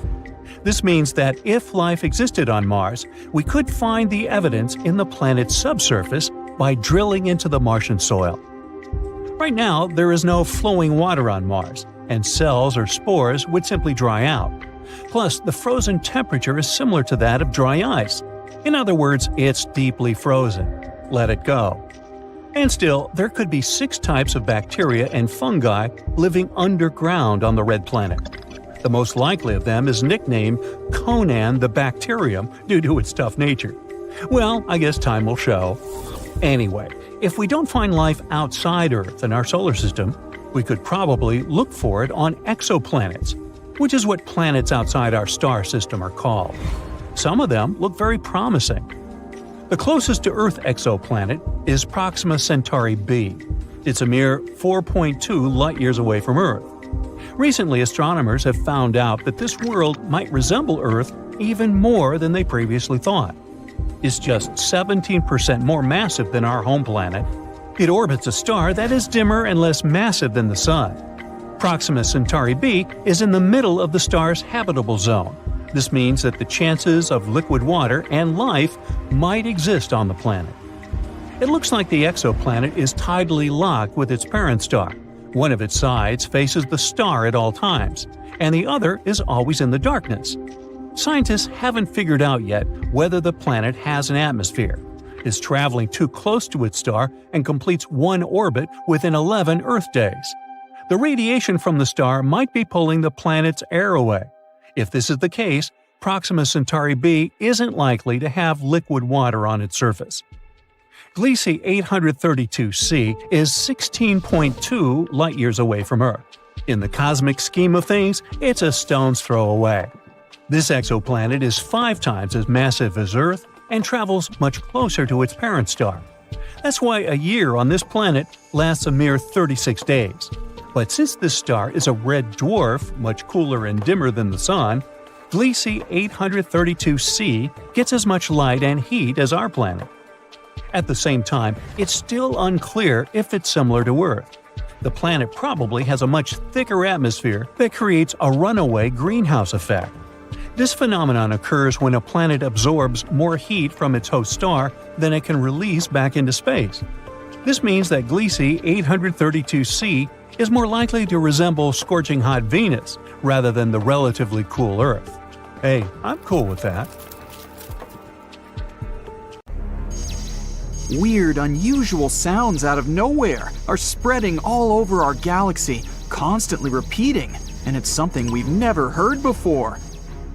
Scientists discovered it in 2020, and it was nothing like any of the other energy signatures they ever studied. Powerful and bright radio signals occurring from time to time, mysteriously disappearing within a day. It doesn't fit the profile of any space body we know. The signal is a bit irritating, and it disappears without a schedule. When scientists tried to match the signal with some other telescopes, it was gone. Low-mass stars sometimes flare up with radio energy, but not here, since they mostly have X-ray counterparts. Very dense collapsed stars, like pulsars and magnetars, are also not a choice. The closest solution they got is a mysterious class of objects we know as the Galactic Center Radio Source, GCRT. It's a radio source that brightens and rapidly glows. It decays near the center of our galaxy and could help us unravel the mysteries of the universe. If you had a flying car that could go up at a speed of 60 miles per hour, you'd only need 1 hour to get into space. The moon is a little bit farther, 250,000 miles, which is about 10 times the circumference of our planet. That means a moon trip would be like taking a tour around the globe and doing it 10 times straight, which would take less than 6 months. A trip to Pluto would take over 800 years. Proxima b is the closest Earth-like neighbor we have. It's a small rocky world that orbits the closest stellar neighbor of our Sun. It orbits the star's habitable zone, an area that's far enough from any star to have moderate conditions, not too cold and not too hot for liquid water to at least hypothetically exist. If you tried to travel to Proxima b at a speed of 25,000 miles per hour, which is the speed of the Apollo moon rockets, it would take you over 112,000 years to get there. You might not be able to breathe there. No one knows if Proxima b has an atmosphere. Humans explore the universe all the time, but we can only see around 5% of the matter up there. And Albert Einstein was the first one that realized the empty space is not really nothing. The rest we can't see is actually made up of invisible matter, also known as dark matter. It's about 27%, combined with something called dark energy, which is 68%. If you try to pour water into space, of course, outside of a spacecraft, it would immediately boil away or vaporize. That's because there's no air or air pressure in space. As air pressure lowers, the temperature you'd usually need to boil water at also gets lower. Keeping that in mind, water boils way faster on a mountaintop, than, for example, at sea level. There's no air pressure in space, so water could boil at a very low temperature. Scientists believe that there are at least a couple of billion galaxies out there. We don't know the real number, and probably never will, but they tried to calculate it by counting how many galaxies we can see in a pretty small and restricted area of the sky. It may seem as if the universe was filled with stars and a couple of planets here and there, but our home galaxy has at least 100 billion planets. If you fill a balloon with helium and release it, you'll notice it floats very high. It'll go up into the atmosphere, but it won't go into outer space. The higher you go, the thinner the air in our atmosphere gets. Your balloon will rise up until the point where the atmosphere surrounding it has the same weight as the helium inside it. That will happen at approximately a height of 20 miles above the surface, so this is as far as a helium balloon can rise. We don't really know how big the universe is. We can't see its edges, nor do we know if it even has an edge. We use technology to see out to a distance of around 14 billion light-years from our planet. This means we can see around 28 billion light-years in diameter across, starting with the outermost layer of our atmosphere that ends at around 600 miles above our planet's surface. Although the size of the universe is constantly changing and gets bigger through time. Mercury is closest to the Sun, so most people think it's the hottest planet too. Still, Venus is the hottest planet. It's the second planet away from our central star, around 30 million miles farther from the Sun compared to Mercury. Mercury doesn't have an atmosphere, which is like some sort of a warming blanket that helps maintain the heat coming from the Sun. Venus has an unexpectedly thick atmosphere, around 100 times thicker than the one we have. Its atmosphere doesn't let the heat out, it just keeps it and constantly makes Venus hotter and hotter. Also, it mostly consists of carbon dioxide that freely lets solar energy in. But it's less transparent to lose long wavelength radiations that the warm heated surface emits. The average temperature there is around 875 degrees Fahrenheit, which is hot enough to melt tin. The maximum temperature on its neighbor, Mercury, is 800 degrees Fahrenheit. In maybe 2 or more billion years, it will be way too hot for life to exist on our precious planet.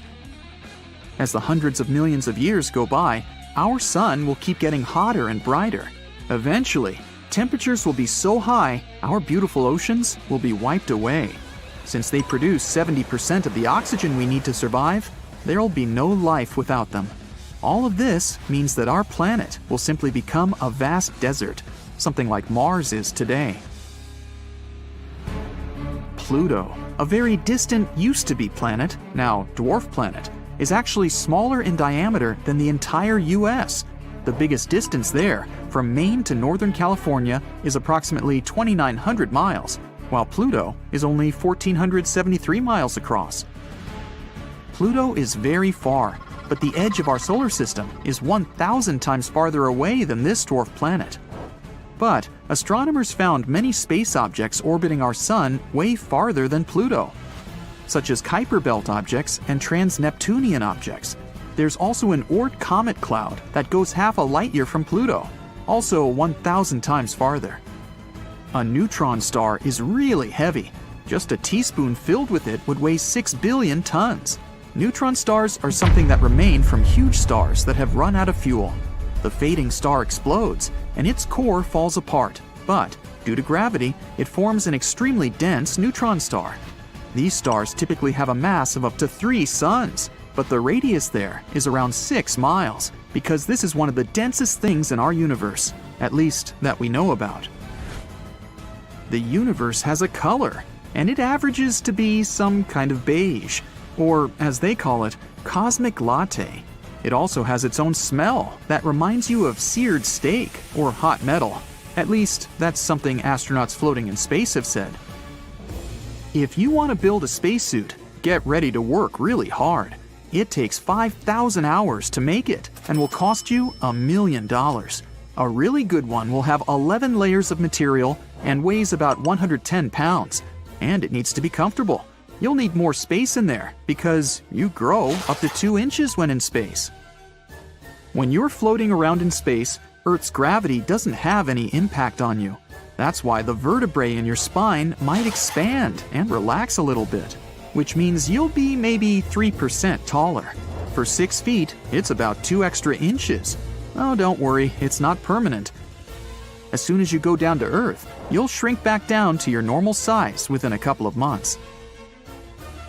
Space isn't the best option if you want to have a conversation with your friend. Because up there, sound doesn't travel at all. Molecules there are so far apart that sound vibrations can't reach them, which automatically means they can't vibrate, so we can't hear them. Movies are not accurate with this. No one could hear you screaming in space, too. We kind of live inside our sun. The sun is not just that big hot ball of light located 93 million miles away from us. Its outer atmosphere is way bigger. It extends far beyond the surface we can see. Our planet's orbit goes through its tenuous atmosphere. The evidence is when gusts of the solar wind generate the southern and northern lights. That means, in some way, we live inside the sun. Not just us, other planets too, including distant Neptune. The heliosphere, which is what we call the outer solar atmosphere, extends to about 10 billion miles. Dark, mysterious, cold space. Comets, asteroids, planets, stars, and something that's lurking over there, far beyond Pluto. Yup, this could be the 9th planet of our solar system, the one people have been wondering about for centuries. IRAS, which stands for the Infrared Astronomical Satellite, collected interesting data back in 1983. It could be proof that Planet 9 is hiding there. No one knows if it really exists, but this discovery helped to build a model to understand this potential planet better. And in 2016, scientists found out that some small space objects in the Kuiper Belt were orbiting a bit oddly. The Kuiper Belt is the outer area of our solar system. It's a ring in the shape of a donut, filled with leftovers from the times when our solar system was forming. You can find this donut beyond Neptune. The objects in that region of space have weird orbits, almost as if a big body with strong gravity is pushing them away. Knock knock, Planet 9 again. The theory says it might be 5 to 10 times the mass of our own planet and up to 20 times further away than Neptune. The astronomical unit equals the distance between our planet and the Sun. Pluto is approximately 40 astronomical units from the Sun, but Planet 9, if it exists, is 400 to 800 astronomical units away. It would take 10,000 to 20,000 Earth years for this mysterious planet to make a single circle around the Sun. This makes it harder for us to catch this space body. There's a theory Planet 9 may have formed between the orbits of Jupiter and Neptune, similar to the rest of the gas giants in our solar system. The gravitational force of one of the 2 huge planets probably kicked it out of its orbit. Oh no.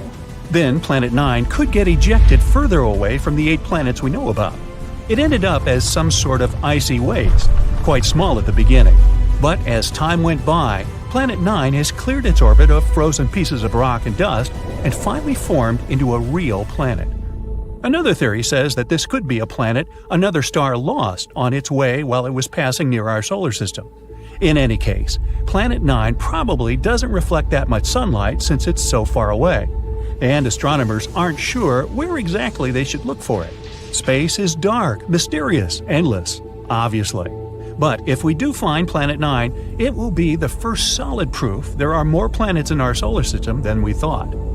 Moving on to an interesting exoplanet, located only 90 light-years away from us. An exoplanet is generally a planet located outside our solar system. This one has an atmosphere with water clouds. 1 year there lasts 24 Earth days, and the planet travels around a red dwarf star, which is way dimmer and smaller than our Sun. That's why, even though the planet is 8 times closer to its star than we are to our Sun, the temperature there is similar to that on our planet. This exoplanet has a size similar to Neptune. It's also less dense, which means it's mostly made of gas, unlike Earth, which is made of rock.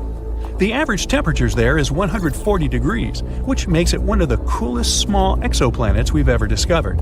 And the cooler the exoplanet is, the bigger the chance we'll find clouds in its atmosphere. Researchers have discovered more than 4,000 exoplanets. but all of them have been found within the Milky Way, at least until now.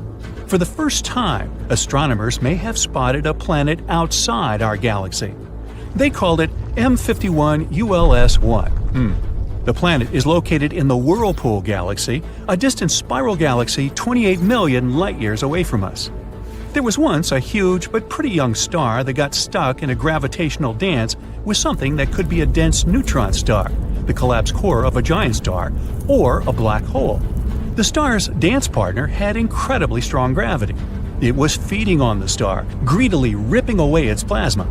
Then something unusual happened. An unknown, maybe even Saturn-sized object passed by and blocked this confrontation from our solar system. Now, no one can see what is going on, but this could potentially be the farthest planet we've ever discovered. There's a newly discovered planet outside our solar system. As large as Jupiter, it orbits 2 stars, and as we can observe it from our planet, it crosses in front of them both. The full circle around these 2 stars, which means 1 year, takes approximately 200 Earth days. On the day of the discovery of the previous planet, scientists also found it had an unusual companion. It's an extra-hot Jupiter with an ultra-tight orbit around its star. The year there lasts only 1.9 Earth days. This planet has a weirdly shaped orbit. Also, it travels in the opposite direction from the rotation of its star. If you could travel 57 light-years away from our planet, you'd see something pink lurking in the darkness. As you get closer, it becomes bigger and more fascinating. Yup, it's a magenta-colored planet. A few billion miles away from its sun, this guy is one of the youngest planets scientists have discovered. It's only 100 to 200 million years old. It's made of pink gas, similar to our Jupiter. So, if you could fly closer to its surface, this gas would envelop you like a thick fog. You're coming closer and going deeper, and the gas is becoming darker, getting a reddish shade. And look at the planet's core. It's super hot. Because of its high temperature of 460 degrees Fahrenheit, this planet is like an oven. The heat is the reason the planet glows so brightly. You'll also notice the sky is hazy pink, with clouds made of droplets of frozen water, similar to ours. There's another exoplanet half as massive as Earth, which is one of the smallest planets we've ever found outside our solar system. It has a diameter of 5,600 miles. For comparison, Earth's diameter is 7,900 miles. The planet in question is mostly made of iron, similar to Mercury. Mercury has a massive iron core and a very thin crust, which makes it an oddball in our solar system. At its early stages, it collided with some space body at least once. That collision pulled its outer layers away, which is why only the firm iron core remained. Maybe this exoplanet participated in a huge space crash too. That's what probably took away the planet's mantle and left mostly its iron core. Or maybe this is just a remnant of a gaseous planet that used to be the size of Neptune. The atmosphere of the planet could be blown away by, let's say, a huge amount of radiation coming from the star. This planet is only 31 light-years away from us, and the day there is less than 8 Earth hours long. The planet is only a little bit bigger than Mars. People aren't likely to ever settle in that place because of its extreme temperatures that go up to 2,700 degrees Fahrenheit. There might even be molten lava on the side of the planet that faces its star. Such temperatures are high enough to evaporate any atmosphere, so this planet might have had one in the past. Generally, gas giants like Jupiter can't support life because they have extreme weather conditions, temperature, and pressure, and there are no building blocks that might create life. But smaller terrestrial planets, such as, Earth, have more key ingredients like oxygen and liquid water. Plus, they have more temperate weather and other conditions. And still, not all of such planets support life, of course. It's not easy to find a planet with similar conditions as the ones we have on Earth, or at least the conditions that would allow life to develop there. But meet Kepler-22b, one of our most promising findings.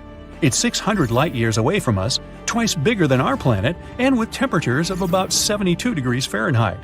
This is a so-called super-Earth. It's a category of planets unlike any we have in the solar system.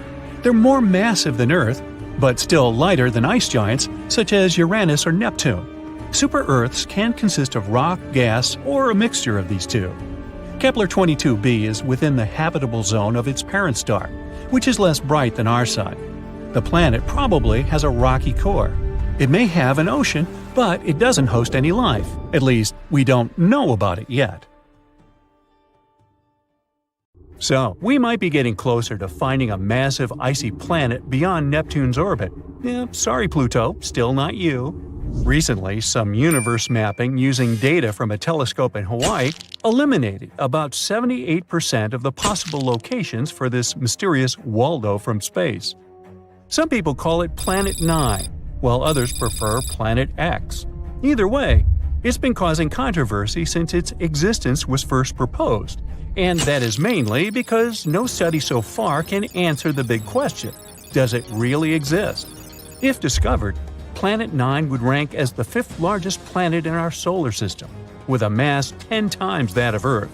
It's also theorized to be gaseous, like Uranus. The initial study on Planet 9, dating back to 2016, suggests that this colossal new planet orbits the Sun 29 times farther out than Neptune, which sits at about 2.8 billion miles. As a result, the Planet 9 would take between 10,000 and 20,000 years to complete a single orbit around the Sun. If confirmed, this yet-to-be-understood world would dominate a region larger than any other known planet in our cosmic neighborhood. These are all intriguing hypotheses, but without a single piece of evidence or observation to back them up. Before dismissing this as a wild guess, it is important to note that these researchers relied on complex mathematical modeling and computer simulations to speculate about the planet's characteristics, because that's what they do. The hypothetical presence of this planet would explain various mysterious features located beyond Neptune. We are specifically talking about the Kuiper Belt, a huge donut-shaped region filled with icy debris left over from the formation of the solar system, including comets and dwarf planets like Pluto. What happens is that the 6 farthest objects in the Kuiper Belt exhibit elliptical orbits that are all oriented in a similar direction within physical space and tilted approximately 30 degrees downward relative to the orbital plane of our 8 known planets. What's strange here is that, despite their distinct orbital velocities around the solar system, they maintain this alignment. The likelihood of such alignment occurring randomly is extremely low, around 0.007%. So, here comes Planet 9, a hypothetical massive celestial body that offers a plausible explanation for this strange phenomenon, potentially exerting gravitational influence to shape these orbits. The initial theory didn't hold up for long, facing accusations of observational bias and calculation errors. Then, in 2017, another study popped up, sparking back the idea that maybe Planet 9 is out there after all. This time, Spanish astronomers tried a novel approach, focusing on observing extreme trans-Neptunian objects. These celestial bodies orbit the Sun in highly stretched elliptical paths, with average distances exceeding 13 billion miles. The research suggests that the distances between these objects' nodes and the Sun might provide clues to Planet 9's location. You see, these nodes are the points where a celestial body's orbit intersects the solar system's plane. When these objects reach these points, they're more likely to interact with other solar system bodies, potentially causing significant changes in their orbits or even collisions. So, if the trajectory of these extreme trans-Neptunian objects remains stable, everything's fine. But if it's not, well, that's a sign that something else, something big, is messing with their path. And that's exactly what the research found.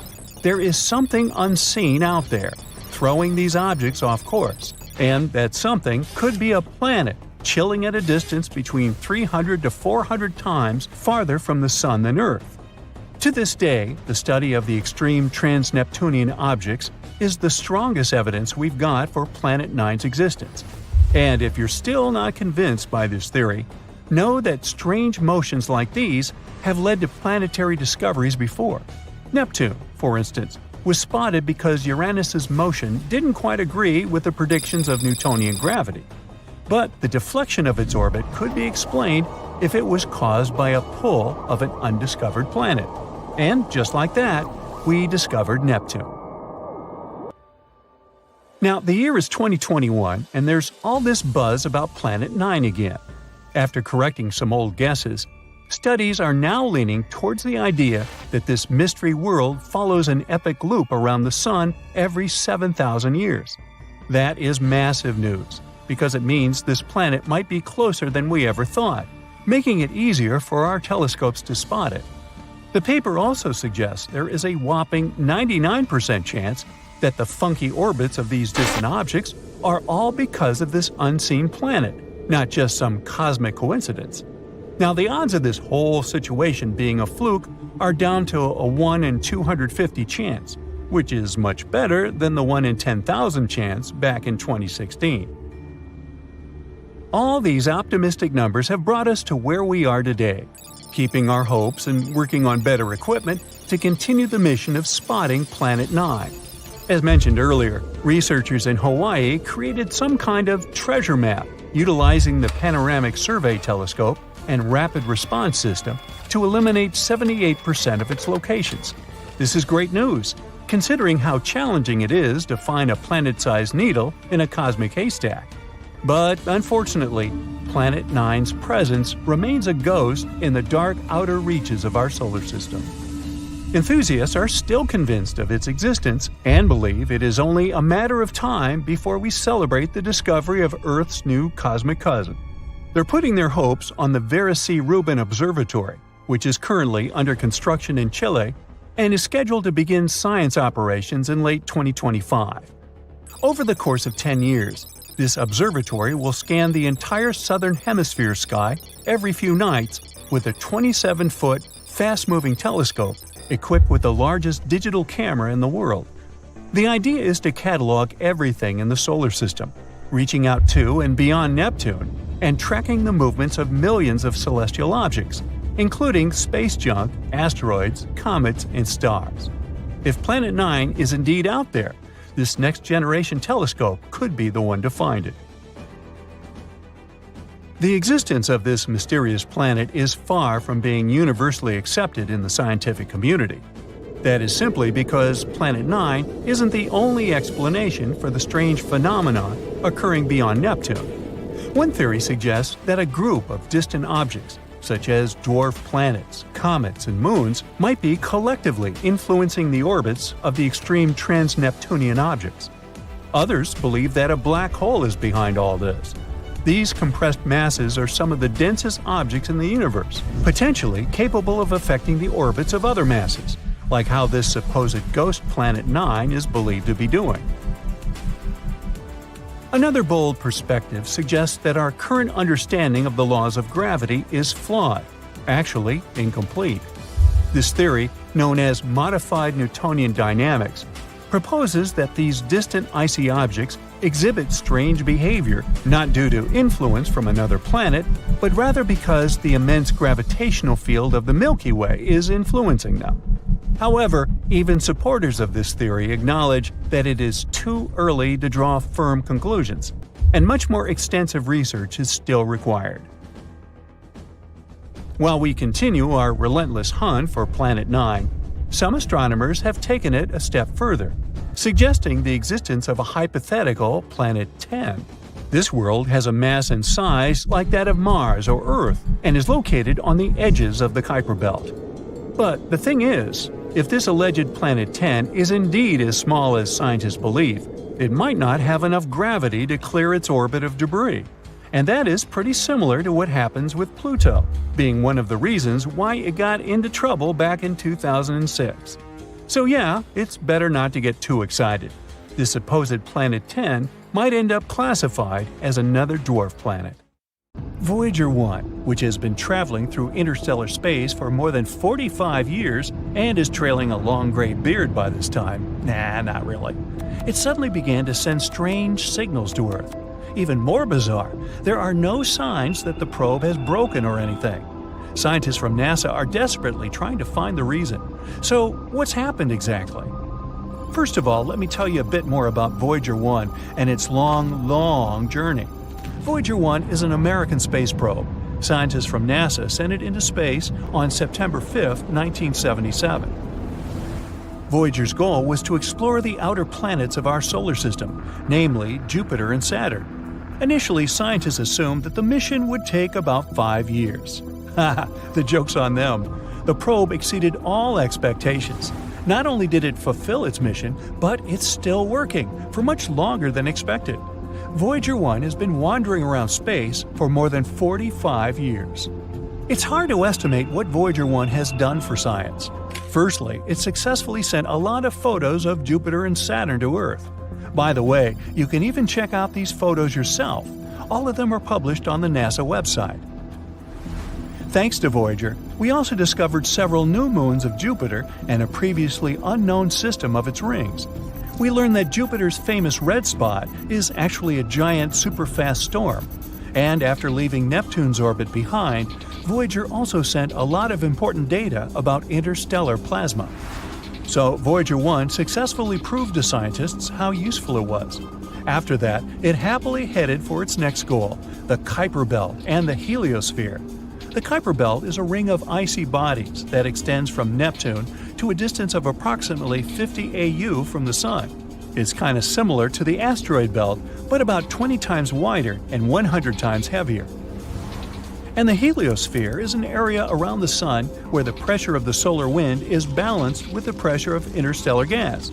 Yeah, I know, it sounds like some hard scientific stuff. Just keep in mind that this data really helps us understand the universe as a whole. So, this is Voyager's last task, to tell us more about interstellar space. The probe has already sent us more than 60 frames for a mosaic of the solar system from a distance of over 4 billion miles from Earth. Scientists used these frames to make a big colored picture. The photo was called the pale blue dot, and you've probably already guessed what that dot is. Yep, that's what our Earth looks like through Voyager's eyes. This photo clearly shows how tiny we really are, and how precious and fragile our planet is. But Voyager 1 also has another, even more important mission, to tell other civilizations about us humans. You might have heard about the famous Voyager Golden Records. People created many audio and video files and added them to these records. There are a few sections. The first one contains hello in 55 languages, including ancient and extinct ones. Almost 80% of the recordings are different musical pieces, like Bach, Beethoven, Mozart, and Stravinsky, folk music from different countries and ages, and a bit of the blues, like famous songs by Louis Armstrong and Chuck Berry. The remaining 20% of the recordings contain different human voices, sounds of nature and animals, as well as 116 images encoded as audio signals.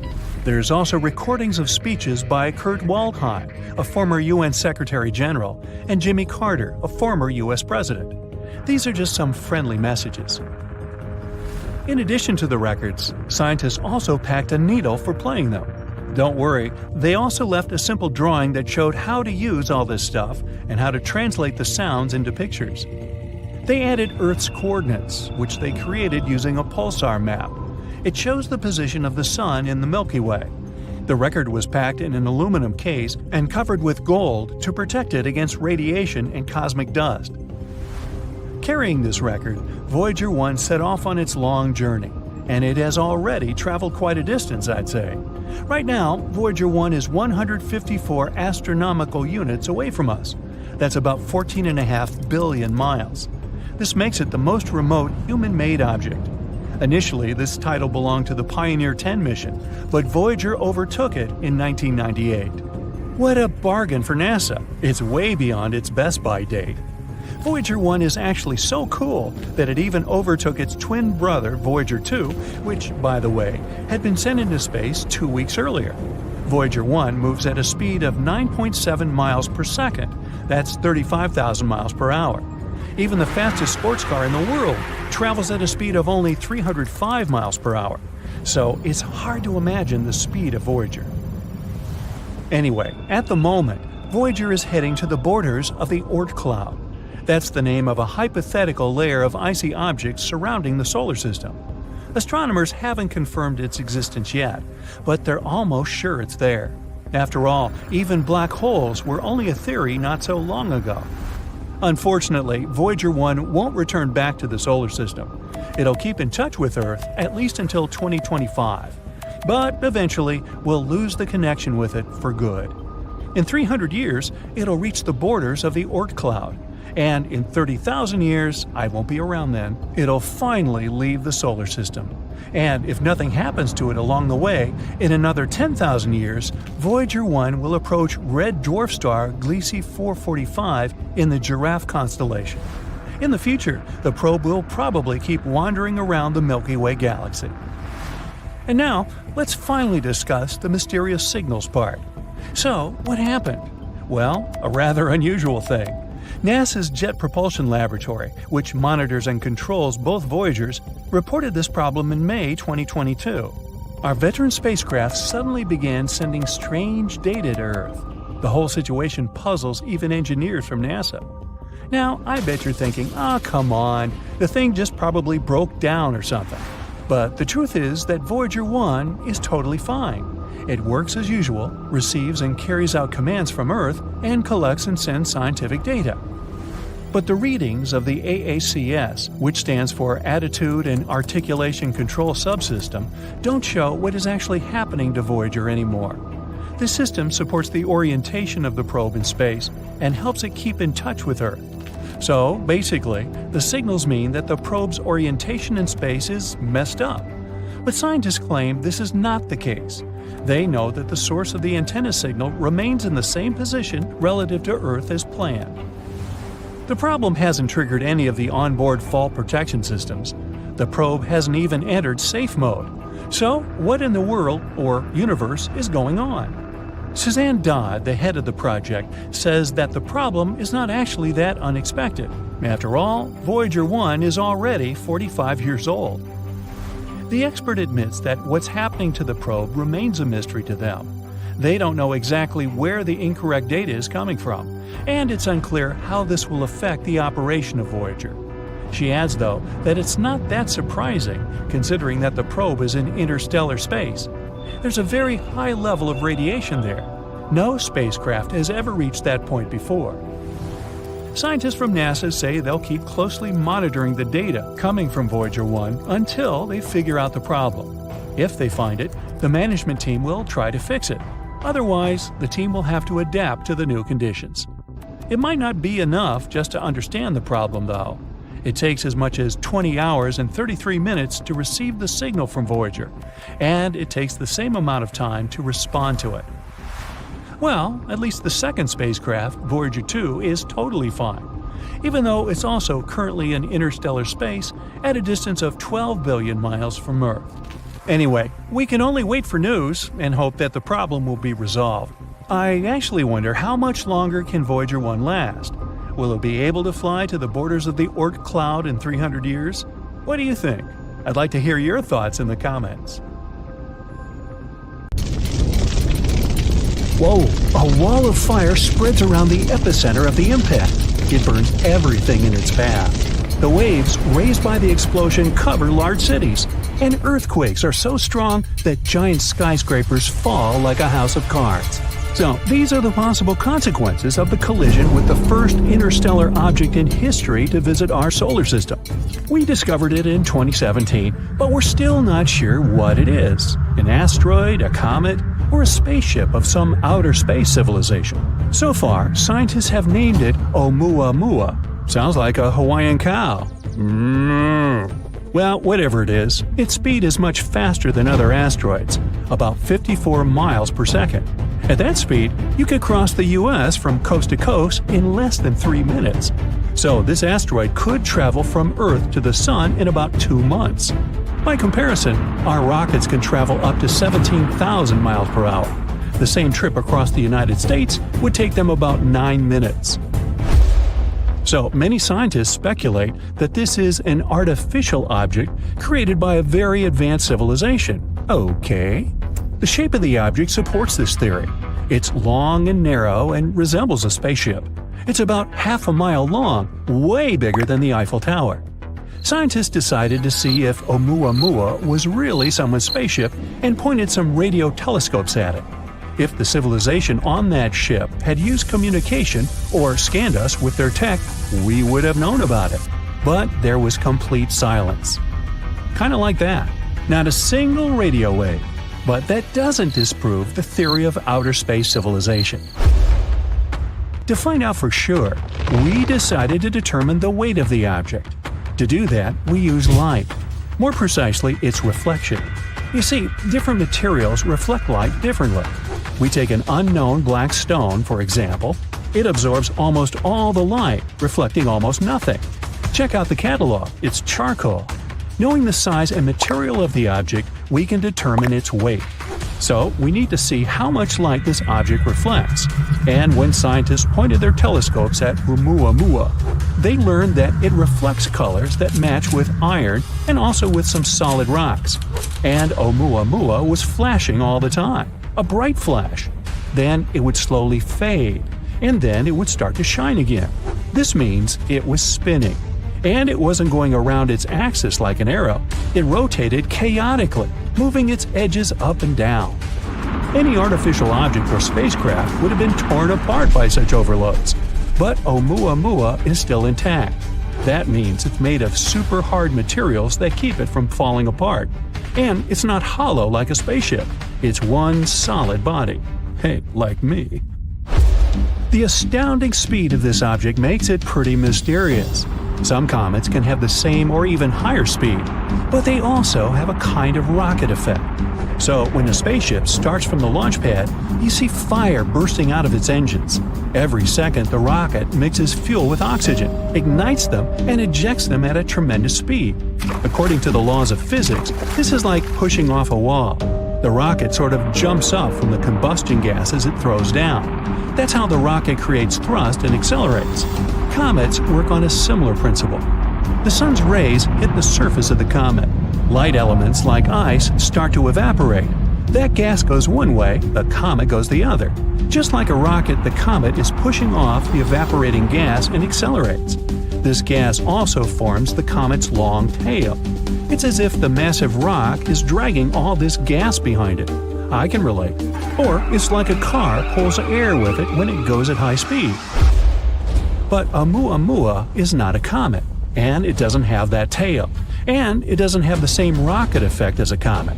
So it couldn't have accelerated to that speed.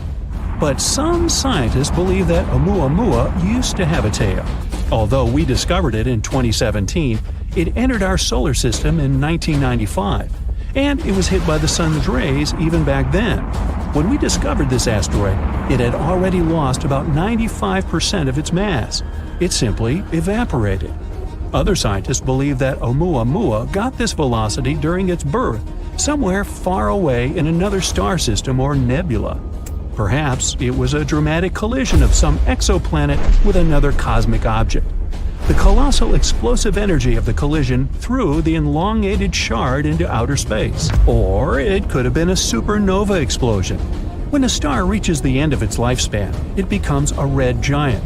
It's an inflated version of the star, hundreds of times bigger. Then it shrinks and explodes with tremendous force.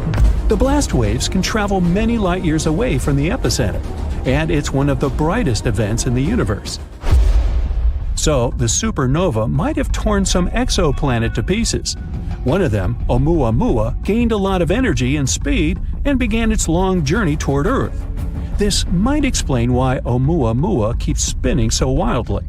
But recently, scientists published a theory that Oumuamua may be a giant block of ice. The kind of ice we're used to is water, H2O, but Oumuamua could be nitrogen ice, N2. It may have remained intact in interstellar space for 500 million years.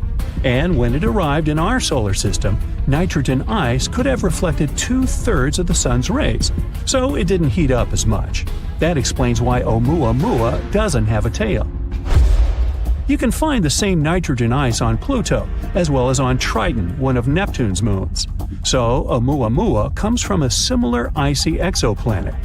But we can find out for sure only by sending a space probe to it. Scientists came up with a plan for that called Project Lyra. The problem is that Oumuamua is leaving our solar system at tremendous speeds, much faster than our rockets can fly. And we need to catch up with this space rock as quickly as possible before it gets too far away. To do this, we can use a gravity maneuver. First, the space probe makes a flyby of Jupiter. It passes close to it to take advantage of its gravity to accelerate. After that, the probe will head towards the Sun, and it'll fly around it as close as possible to fire like a catapult towards the space rock. The second option for reaching the asteroid is to use microprobes. We have to launch about 1,000 of them into orbit. They should be no heavier than a match.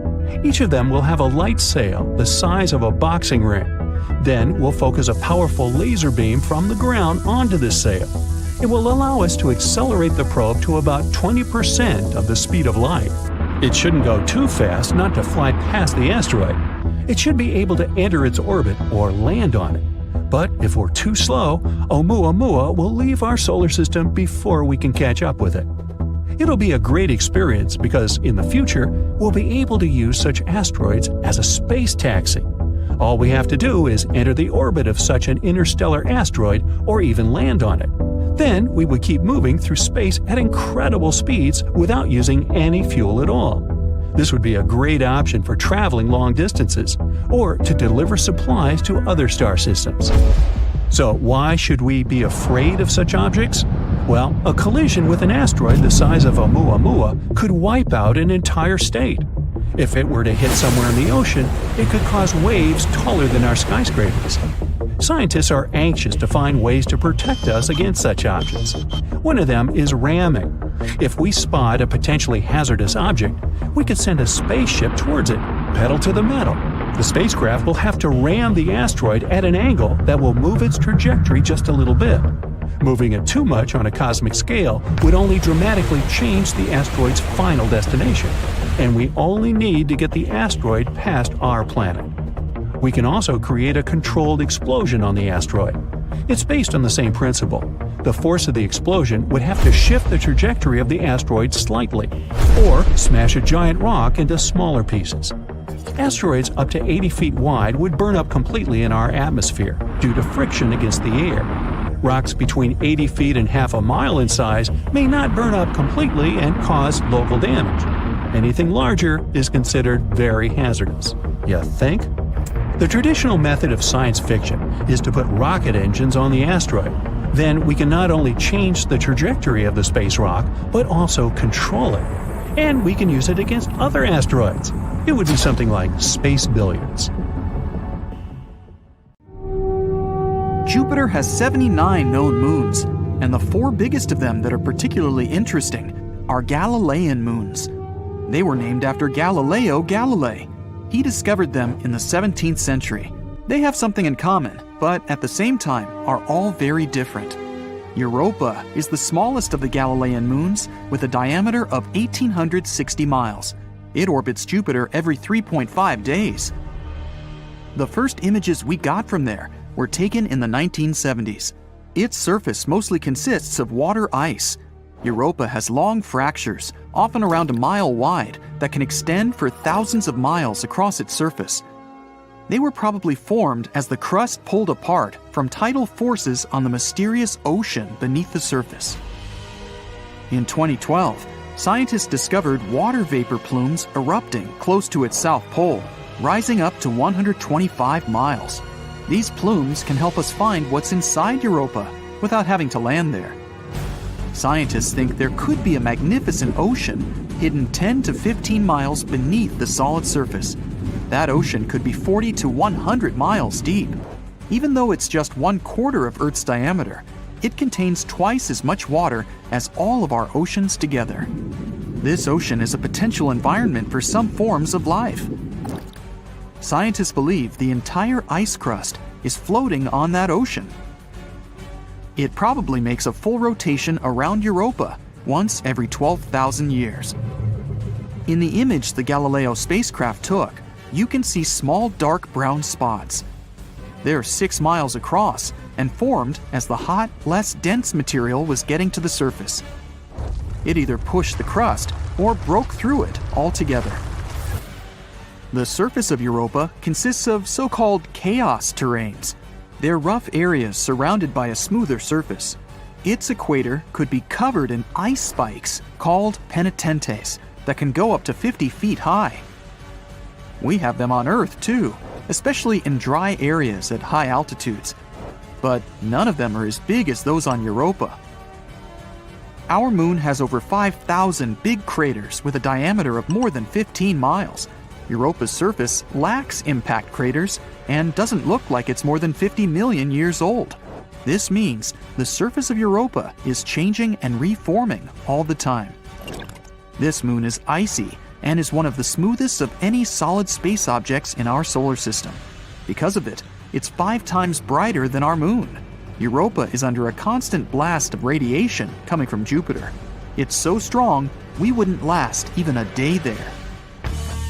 Europa is 5 times further away from the center of our solar system than Earth. That means it barely gets any heat coming from the sun, so it can remain frozen since the average temperature is negative 250 degrees Fahrenheit at the equator and around negative 360 degrees Fahrenheit at the poles. About 40 years ago, the Voyager 1 spacecraft came close to the rocky moon Io and discovered that it's a volcanic champion of our solar system. Io is Jupiter's 5th innermost moon, 4.5 billion years old, nearly the same age as Jupiter itself. It's similar in size to our moon, and even has a similar density and amount of gravity. Many moons in our solar system consist of silicates and water ice, but Io is made of iron and silicate rock. You'd be able to see some beautiful auroras on Io. As this moon rotates around Jupiter, auroras change brightness all the time, but they're always there. Io is relatively close to Jupiter, almost 260,000 miles above its cloud tops. If you could come to Io and take a look at Jupiter from there, it would appear almost 40 times bigger in the sky than our moon. Stargazing there would be amazing. Io needs 42 and a half hours to orbit Jupiter. Our moon needs almost a month. At some points, Io's tidal bulge can go up to 330 feet. It's similar to what we have on Earth. The gravity of our moon causes ocean tides. Io doesn't have an ocean, but the ground itself moves and goes up and down. It's like an elevator taking you to the bottom and then the top of a building with 30 stories. The gravity of Jupiter and its other big moons affect Io, so the solid ground tides on its surface are over 5 times as high as the highest ocean tides on our planet. All this makes Io so hot on the inside that some of the inner materials melt, boil, and try to escape in any way possible. Eventually, it creates a hole in the ground, which then turns into a volcano. Io is the most active body in our solar system when it comes to volcanoes. Io has more than 400 of those, with 150 of them erupting all the time. Some of them shoot their hot gas plumes 200 miles into space. It would be difficult to walk there because we're talking about a pretty intense world of floodplains of liquid rock, huge lava flows, multiple lava lakes, and giant collapsing mountains. Ganymede, the largest moon in the solar system we know of, also has the biggest water ocean. It's 26% greater than Mercury when it comes to volume, but it's less dense. This giant moon has a thick crust of water ice 90 miles deep. There might be a huge ocean of liquid water underneath. It extends 60 miles deep, which is about 10 times deeper than the deepest point in the Earth's ocean. The Voyager spacecraft also detected polar caps made of water frost there. Ganymede is half rock, half water, including tiny amounts of metals and ice. Its atmosphere is very thin and doesn't contain oxygen. This ocean most likely doesn't contain life. The Earth is a great example of how certain microbes and creatures can survive deep down without sunlight. But the ocean of Ganymede is so deep and the pressure is so strong that the water at the bottom is probably compressed back into ice. Certain forms of life in the deepest areas of our ocean survive thanks to geothermal vents that eject minerals. Since there's likely thick ice between the ocean and the core, this isn't the case with Ganymede. But the ocean there is salty, with multiple layers divided by icy sheets. If there's any chance of life, it could be in the part where the rocky core is in contact with the most internal icy layer. Beneath all that water and ice, Ganymede is the only moon in the entire solar system with a magnetic field.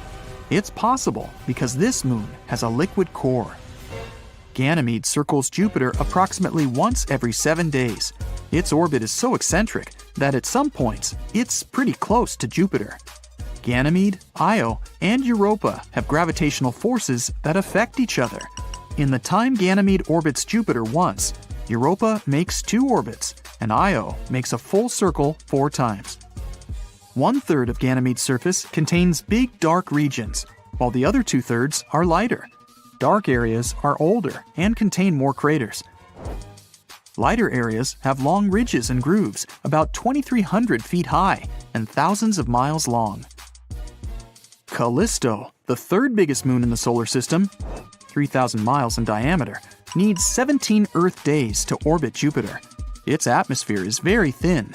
There are many impact craters, but its ancient crust has basically been the same for more than 4 billion years.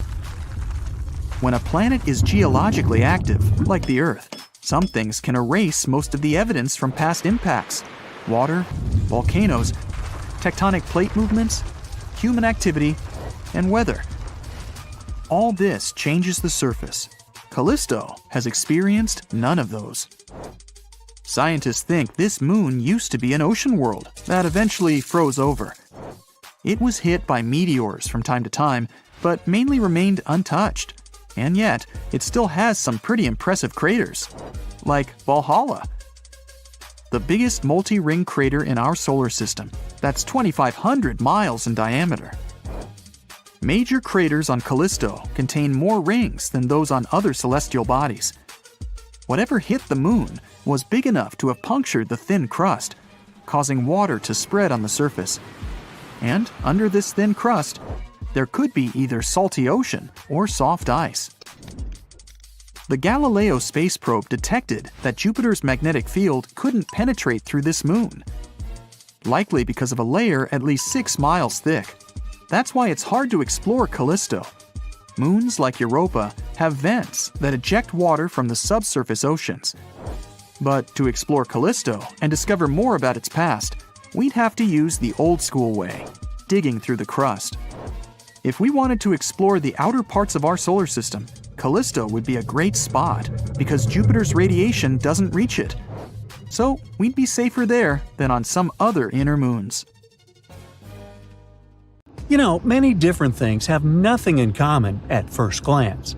The appearance of mysterious clouds over Stonehenge and the migration of wolves in Canada, patterns on the wings of a Caribbean butterfly, and strange footprints on the moon's surface. These are all random facts, but people can see connections in these events. Let's see how it can happen and where it can lead to. Imagine reading some crazy article on one of the unreliable sites, forgetting about it, and then beginning to notice small details in the world that might indicate that the information in this article is true. You realize you've learned something unusual, but for some reason, other people don't see it or don't want to see it. You try to tell them, but no one wants to listen to you. And some people even think you've gone mad. Let's stop for a moment and see what kind of article you've read. So, in 2017, one not-so-truthful site published a story about a ship from another planet called Black Knight that had been spying on people for 12,000 years. But not long ago, agents from a secret organization managed to destroy it. Sounds like absolute nonsense or a plot for a cheap sci-fi movie.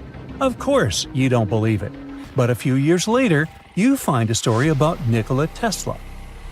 Let's fast forward to 1899. The famous scientist was sitting in his laboratory in Colorado Springs conducting radio experiments. Suddenly, his receiver caught a strange radio signal. Then, after a while, another one. The signals came in with the same time interval, as if someone wanted to send a message. Nikola Tesla realized it could be something from extraterrestrial civilizations that were trying to start a dialogue with people using the most universal language, math. He also reported about this event in a magazine at the beginning of the 20th century and added that he hadn't deciphered the message. Okay, now let's forget about it and see what happened next. In 1927, An engineer from Oslo, who was fond of radio devices, was sending signals into open space. He was surprised when, sometime later, the same signals began to return to his receiver. It was as if the signals bounced off something big and echoed back, or something received these messages and then sent them back to the sender to make an acquaintance. The man quickly reported his discovery to scientific journals, and perhaps someone connected this event with Nikola Tesla's words about strange signals from space. All this were just prerequisites for the Black Knight. But the most exciting events started decades later. In the 60s, Time magazine published an article that said that the US had discovered a satellite orbiting Earth and using unknown technology. A couple of years later, Project Mercury astronaut Gordon Cooper reported that he had seen a strange object during his spaceflight. But the Black Knight became really famous only in the late 90s, when NASA published a series of images of a mysterious object. During the first flight to the ISS, astronauts noted weirdly shaped somethings and took several pictures. Then someone gathered all the facts, collected all the information about the black satellite, and discovered that it had been flying around our planet for more than 10,000 years. How did they figure it out? People managed to calculate the age of those radio signals that Tesla and the engineer had received. If this is true, the Black Knight appeared much earlier than the Sumerians in ancient Egypt. What if this satellite helped build pyramids and majestic temples? What if it had been watching over our development all this time and transmitting this information to another planet? What if mysterious images ancient people drew depicted the satellite? People began to suspect NASA and other space agencies of hiding information about the black object to prevent panic. And now, after having received all the data about the mysterious satellite, you might begin to suspect that the bizarre article may actually be true. This news is so improbable and ridiculous that no one will believe it. If you want to hide something, hide it in plain sight. And so, together with other enthusiasts, you start hunting for any information about the mysterious ship. You create forums, post photos of unknown objects, and become obsessed with this topic. You really believe in the reality of the Black Knight. Moreover, you don't want to question its existence, and people reading your articles do the same. Congratulations! You have become an ideal candidate for creating fake news in the yellow press.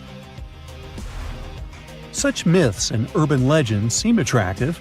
The human brain feels pleasure when it finds fake secret information. The feeling of mystery, adrenaline, and shock can cause psychological addiction. That's why the stories about the Black Knight are still alive. Mysterious facts seem logical, and people stop seeing information that refutes their theories. The case of the Black Knight is no exception. The fans of this black object believe that Nikola Tesla received signals from some space civilization. But for some reason, they don't attach importance to scientific articles, which say that such radio signals could be sent by giant space objects like pulsars. A pulsar is a rotating neutron star emitting powerful electromagnetic radiation. Such radiation is often found in space.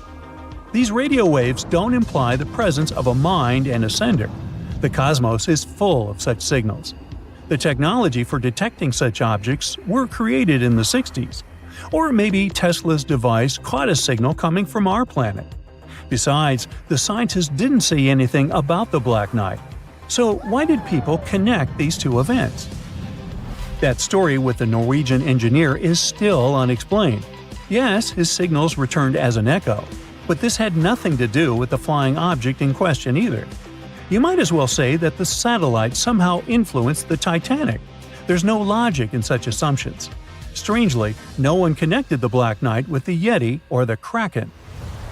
Now, let's return to that Times article about a strange object flying around Earth. It also stated it was a fragment of an American reconnaissance satellite. But fans of myths and legends apparently didn't notice this explanation. As for astronaut Cooper, who is said to spot some object during his mission, he actually saw nothing. He even showed a transcript with no reports about the black satellite. However, some believers in other civilizations keep silent about this fact. So, the main proof of the Black Knight's existence is the photos taken during the first flight to the ISS. The astronauts noticed this strange object and took pictures, but it wasn't a surprise for them because some part of the ship broke away during some work they did outside. It was a piece of thermal coating. The astronauts sent the photo to NASA, and the space agency assigned it a personal number, as it does with all such objects. A few days later, the Black Knight fell out of orbit and burned up in Earth's atmosphere. Almost all this information was recorded in official protocols. One of NASA's engineers, who knew the photographer of the black satellite, explained that those famous photos depicted an ordinary piece of the ship. There was nothing fantastic about it. But the fans of extraterrestrial rockets must have missed all this information. All these myths have long been debunked, and all the false facts have been refuted. But the Black Knight continues to live in many people's minds and on the pages of the Yellow Press. It has become a link between many reports of strange flying objects. Over the years, hundreds of stories have appeared about secret laboratories with extraterrestrial technologies, about NASA hiding secrets, and about creatures from other planets. And many people connected these myths with the black satellite. It has stopped being a real physical object. Now it's a cultural phenomenon. Remember how the main symbol of extraterrestrial civilizations was a flying saucer? It's not trending anymore. Today, the symbol is a black, weirdly shaped stone. Don't be fooled. That's it for today. So hey, if you pacified your curiosity, then give the video a like and share it with your friends. Or if you want more, just click on these videos